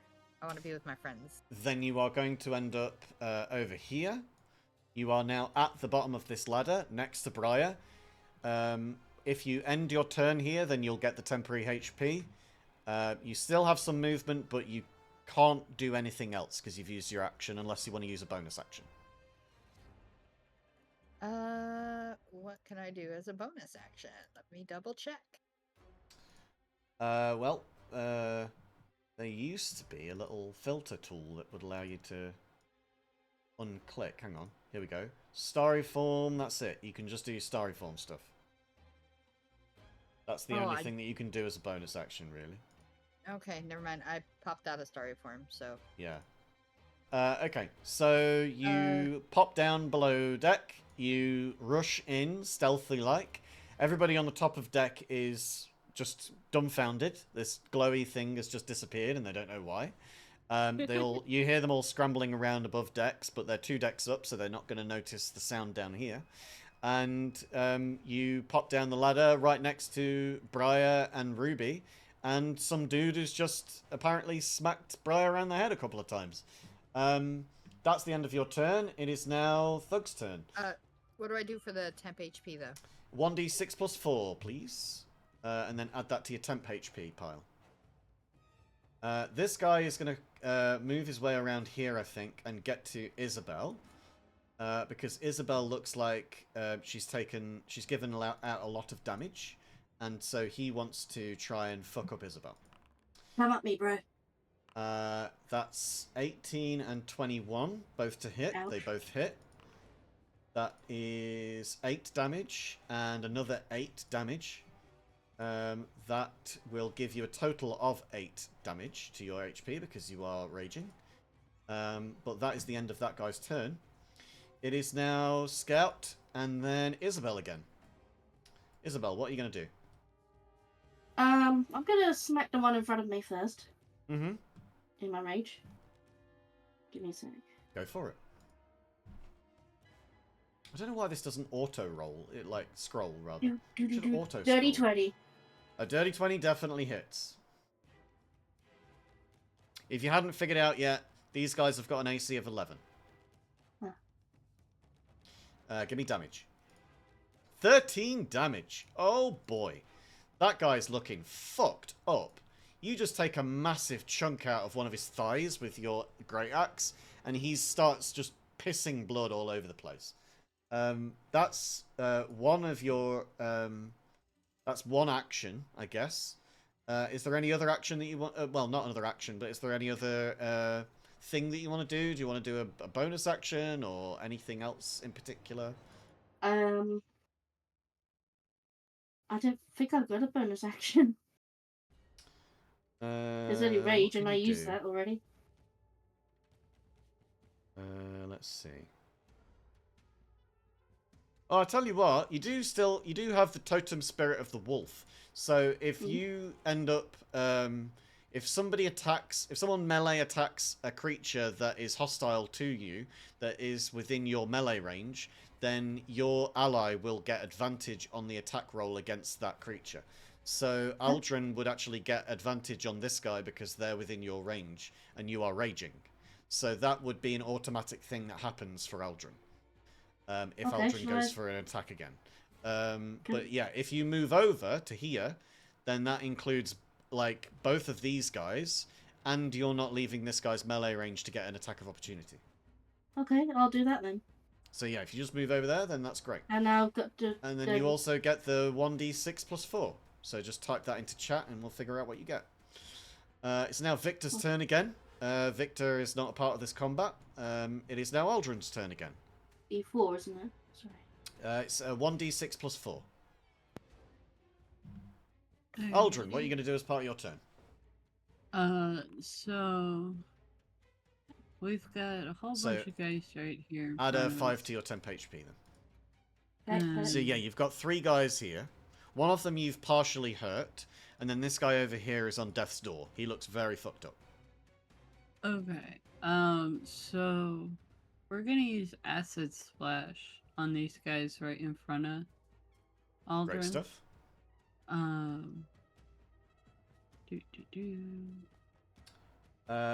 creatures. 2 creatures within 60 feet. So which 2? Just these 2 directly in front of you? Yeah, the 2 immediately directly in front. They're getting hit with that acid bubble. So this guy fails, and then this guy succeeds. So does he get half damage on a success? Or no damage? Your low bubble of acid. Choose 1 or 2 creatures. Target must succeed on dexterity saving throw or take 1d6 of acid damage. It doesn't say. If it doesn't say, then they don't take any damage if they succeed. So then this guy takes 1d6. Give me damage, please. Alrighty. He goes like, ow, ow, that hurt. Why are you splashing acid on me? That's rude. Ow, ow. As he takes 2 damage from it. Is there anything in particular that you want to be doing here, Aldrin? Let's see. Can we use Shape Water's a cantrip. Cantrips, can they be bonus actions? Yes. So I mean, it depends on which one it is. It depends on what it is. Is it a bonus action? Shape Water. Shape Water is an action. Acid Splash is an action. I see. So you've used an action cantrip already. Okay, yeah. So you can use a spell that's a bonus action, or you can use a cantrip that's a bonus action, but you've already used your action. Yeah, sorry, So I misread. you can do Misty Step. I misread the info for Shape Water because under its initial name it says cantrip. Yeah. So you're you can do a Misty Step. Because bear in mind the rules here aren't the same as Baldur's Gate 3. Because they mix up what cantrips and bonus actions are, because it's just easier for them to do that in the coding. So they don't follow the 5e rules. We do. So if you wanted to do a cantrip and a spell, you can, so long as one's a bonus action and one's an action. If you want to do 2 cantrips, you can, so long as one's an action and one's a bonus action. Unless you're a sorcerer and you use Quicken Spell, so that you can do 2 spells in the same turn, but that doesn't allow you 2 actions. Gotcha. Okay. I am So a sorcerer. I don't have you Quicken are a sorcerer? Spell. I do You have don't have Twin Quicken Spell. So yeah, you can basically, if it's a ranged spell attack that would normally hit one target, then it will attack 2 targets instead. If you use a sorcery point to do that. But it has to be a ranged spell attack, not a saving throw. So it's like a targeted attack on one thing. Twin spell on that acid splash? No, because it's not a. That's a splash. So it's like a. Okay. Yeah, so it needs to I be didn't like know an if attack that roll. still counted as range or just. Yeah, so it's wherever you roll a d20. If they're rolling a saving Gotcha. throw, then it's not a ranged spell attack. If you're rolling a Gotcha. d20 to try and hit them Thank you. because it's ranged, then that counts as one. Yeah. So you can Misty Step, so that would mean that you Okay. could move 30 feet and not take what do you call it? An attack of opportunity. Okay. But that's up to you whether you want to do that. And if you stay within this aura and you finish your turn inside of the aura, then you get temporary hit points as well. Alright, I think what we're gonna do is we're gonna Misty Step to over here Cool. and start checking out the lock situation on this cage. Yeah. So you've got that as your innate spellcasting. So you just need to cast that then. Yep. I'm just looking for it in the things. Where'd it go? It's way up at the top there. Face There you go. Oh, it's not face step. It's in your spells list. Here, I'll do it for you. Oh, thank you. There you go. I'm an idiot. I was on the wrong page. Yeah. So you have used your bonus action to move. This guy just sees you poof out of existence and appear behind a cage. You've used no movement to get there, but you still have movement left if you want to use it. But if you're going to stay where you are, then just roll your 1d6 plus 4. Remember to roll just in the text. It's //R or /roll, and then a space, and then whatever it is you're doing. So it would be /R space 1d6 plus 4. And then that gets you your temp HP. So then just add that in the blue column next to your HP total. Thank you. No problem. It's now Thug, and then Captain, and then Thug, and then Thug, and then Thug, and then Thug, and then Leopold. Leopold looks a bit more sprightly about him. He looks around to Ruby and says, Pordiax has got the key. Pordiax has the key. You need to get the key from Pordiax. On it, friend. He's lost his accent. Pordiax has the key. He can get the key. You get the key from Pordiax and he can open the door. It is I'm now on it, friend. I'm on. Thug and then Thug. And we're to the top of the order once more. And that is the end of our session. Thank you so much, everybody. To be Let's continued. come off this awful, tense music and get to some peaceful music. Oh, that's so nice. Oh. How does it feel, B, to have smashed one of your slave trade guards in the face to a pulp? Essentially, the catharsism I required today. Thank you for offering. This was already set up weeks ago. You just happened to get here on the day that you needed it, I think. I did. Yes, it seems like it was fortuitous timing. Now, we're going to figure out how we're going to get Stee to join in next time. However, I have thoughts already. And I think that Victor, being the suspicious kind of person that he is, and looking around and knowing that you guys were trying to find your way to the ship, I think that him seeing a glowing point flying around in the sky would probably be enough of a suspicious thing for him to make waves towards getting to the boat. What are they up to now? And it's probably right that it would take him 3 turns to get there, because dash action, dash action, dash action, with bonus action dash as a rogue, that's probably going to be about 300 feet. So we'll give him a stealth roll when he arrives, and he'll be able to try and climb in through the porthole, as the rest of you have. And that's going to be how we are going to run it on the next time. And hopefully you guys don't alert an entire ship's worth of pirates, or you are most likely fucked. Because I don't know if you saw how many there were, Fine. but I don't know if you I can have- take them all. I have TNT. It's fine. Oh, you can just blow up this entire ship. Lovely. Yep. Or we can just take. We the will slaves go with us. down with this ship. And we'll roll up characters on the next search. Whether we're good swimmers or not, it's depending on how long we can last. Right, so I'm just going to select Victor and move Victor over here so that he's next to the port. And we can argue that he is... In fact, let me just move him over to the exact place. Right there. Bet y'all didn't know I was secretly a firebird, huh? Ha! Phoenix. Firebird! Very No. cool. Firebird, yeah. Very cool. I had one of the NPCs in my campaign 1 was Huo, which was my bastardization of the old Chinese folklore of Ho-Oh, which is their phoenix story. And I had it so that she was a chain smoker, and all of her she was like completely featherless apart from a little tuft on her head, and she was super old with a really long, craggly, wrinkly neck. And she smoked like this. And she had like little ashtrays of wet ash all the way through her place as a hint at the fact that she keeps herself wet. And she had a little storm cloud that followed her around everywhere that continually rained on her. And basically the crew wanted her to join them. And she was like, oh, well, this isn't going to work. So she snapped away the cloud. She immediately set a light and turned to ash. At which point a new Huo climbed out of the ash. And I had the artwork ready for both of them.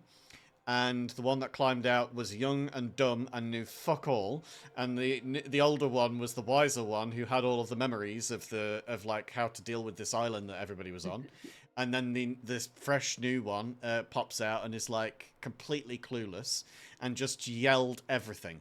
And just wanted to know, like, is now the killing time? And everyone was like, no, it's not the killing time. Stop trying to kill everybody. And then at one point, one of the PCs said, "Huo, it's the killing time now." And she did Meteor Storm, which is like a 9th level spell, and basically decimated everybody in the whole fucking place, and just burned everybody to a crisp, including a dragon. And everybody was just like, "No, no, don't destroy the whole fucking casino!" It was so fucking funny. It was great. That was one of my absolute favorite NPCs of all time. The Sounds Phoenix like that a was very- dumb as fuck. And she had a friend who was a tree person, because I thought it was hilarious to have a wooden person live with a phoenix. And he was called Benny, and he just spoke in single word utterances and just grunted the words. So, Benny. And they'd speak to him, and he'd wait like a full 5 seconds, 10 seconds before answering, and then it'd just be a one-word answer. And he gave them mushrooms that grew off of his bark skin, and it basically gave them the effect of a long rest, but only in the space of an hour. Oh, that's awesome. Oh. But it basically, you couldn't do them 2 in a go. Like, back to back, you'd have to have an actual long rest on the next one, or you'd end up getting, like, toxicity from it, because it was poisonous if you took it too many times. So there's ways of balancing shit, and keeping it interesting, and making it fun. Anyway, I think that Steve is going to have a lot of crunchy stuff to try and catch up on, especially the fact that being one rogue shy, everybody chose stealth this entire fucking game, and nobody got caught but once, where you managed to persuade them away, and they said, well, be careful around here. Fucking hell. And what I think is quite Freaking funny, Dub Isabel. I also think, like, me who failed that stealth check, do I have the second highest stealth? Because I have +5. Let's have a look. You've got... wait, I'll just bring everybody's up. So I we've have got a plus +2 or 1. got, yeah, +2 for Aldrin. We've got +3 for Ash. We've got +1 for Briar, but Briar has disadvantage because of scale mail. We have +1 for Isabel. We have +5 for Ruby. And Victor has +8 because Victor has got expertise in stealth. Yeah, Victor. So where are legit, you? it really shouldn't have been me who failed it, but that just proves it is all down to the die. It really is down to the die. It really is. I was a Yep. flaming freaking ball of light, and I managed to sneak on board. You did. You tried to swim under a boat when you can't swim as a bird. And that I thought was hilarious that you tried because you could have fully drowned. Right. I was and I was you're there like, for you're gonna it start though. your turn underwater. I'm like, wait, no, let me not do that. I was Have you there never for it. seen- I was ready. I never was seen gonna those look up the videos of- drowning mechanics. Have you never seen those videos of massive birds of prey that got stuck with water and they just wait for humans to help them out? Oh Yeah, that yeah, would've I love probably those been videos. me. I love the what do you call it? The giant bald eagles that people pull out of those things. Fucking Yeah, they idiots. just look astonished that they're in the. Yeah. The bald eagles look astonished, like, why am I here? Yeah, Why why can't is I move? this bald ape helping me out as well? Yeah. I was well. waiting for you to maybe druid shape into a penguin, and it was just going to be flying. I don't think I've ever seen a penguin. Yeah, it has to be something you've seen before. Right, Well, we're we taking go a boat to the Arctic right now. Let's get Hold on, out I'm a out. book, and Isabel Hold on, will I- just turn the pages on a fucking A to Z of animals, and be like, okay, you can see it now. That would be hilarious as well, because I Ash mean, would would it turn work? into it, but would have no idea what they sound like, and so it'd be like, like a penguin that goes like, moo. I would more enjoy if Ash became a 2D penguin because it was a drawing. Yeah, that would be hilarious. So like yeah, pencil lines and everything. yeah. Oh, God. This is all things that we need to think about. I am God, just what if very. The artist isn't very good, and I just turn into the artist's rendition of whatever it is. Well, yeah. Like imagine like a Picasso of a penguin, and that's what I turn into. Yeah, or even worse, Those like eyes on a one side. medieval drawing of a cat. Like medieval drawings of cats Oh, are those fucking are out there. Fantastic. Jesus Oh, Christ. hieroglyphic animals from the Yeah. Egyptians. Yeah, It's like, I mean have they've you got ever jackals seen in that them. before? They have jackals Yep. in them in the Egyptian hieroglyphs. Because Like what's his not much. name? Anubis is jackal-headed. There Yep. you go. Well, then there needs to be a subclass of druid that just follows illustration, look like. And hey, Anubis is the one that ferried people to death. So druid I feel bard. like I feel like I have a lot of connections here with Anubis. You know, yeah, because I ferry all of you to death all the time. Look, I'm Yeah. not trying to die. Yeah. Oh, okay. That boy Anubis. Now who wants a stick? Well, it's today has certainly been a lot of fun for me. I had no spoons coming into this, and I've slept about 14 hours in the last 24. Because gosh, this yeah, week has that. been so fucking draining, and I just couldn't keep my eyes open. I was that drained. It has not made me feel much better at all. I feel like I need to go and shower so I can at least feel human. So I'm going to go and do that now. I hope that, however, the rest of you spend the rest of your given time zone, that you enjoy it, or at least don't feel shit. I will, Go of get course, be in sleep. Discord, ready for any of you to let me know if there's anything that I can do. I don't think we're going to raid out today. I think we're just going to let the stream die where it is. Oh, okay. Well, I'm gonna raid out. So Because I I've will... well, there's only 2 people in chat, and it's probably you and me. So we'll just there's no Yeah, point. I'm there Uh, too. Oh, you're there too. Well, yes. There's not much point because we're probably already in Tats's chat anyway. So we'll let it die where it is. It's been a day. It's been a few days. It's been a week. It's been a month. And I hope that whoever you are, wherever you are, that if you can't feel good, that you at least feel happy. And if you can't feel happy, you at least feel supported. So take that with love you, you. Jackal. And if you need anything, you know where I am. And everybody watching, please reach out to me if you have to. I will always be here. But for now, let's say goodbye, and I'll see you again Love you, on Saturday, maybe? I haven't decided what I'm going to be playing yet. Probably going to be GTA 5 Story.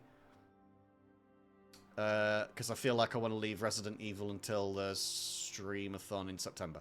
So, yeah, I will say goodbye to all of you. Love you all. Have a lovely time. I'll see you on Saturday or Monday, if not before. Goodbye, everybody. Love you, Goodbye. Jackal. Bye. Thank you very much. Thank you.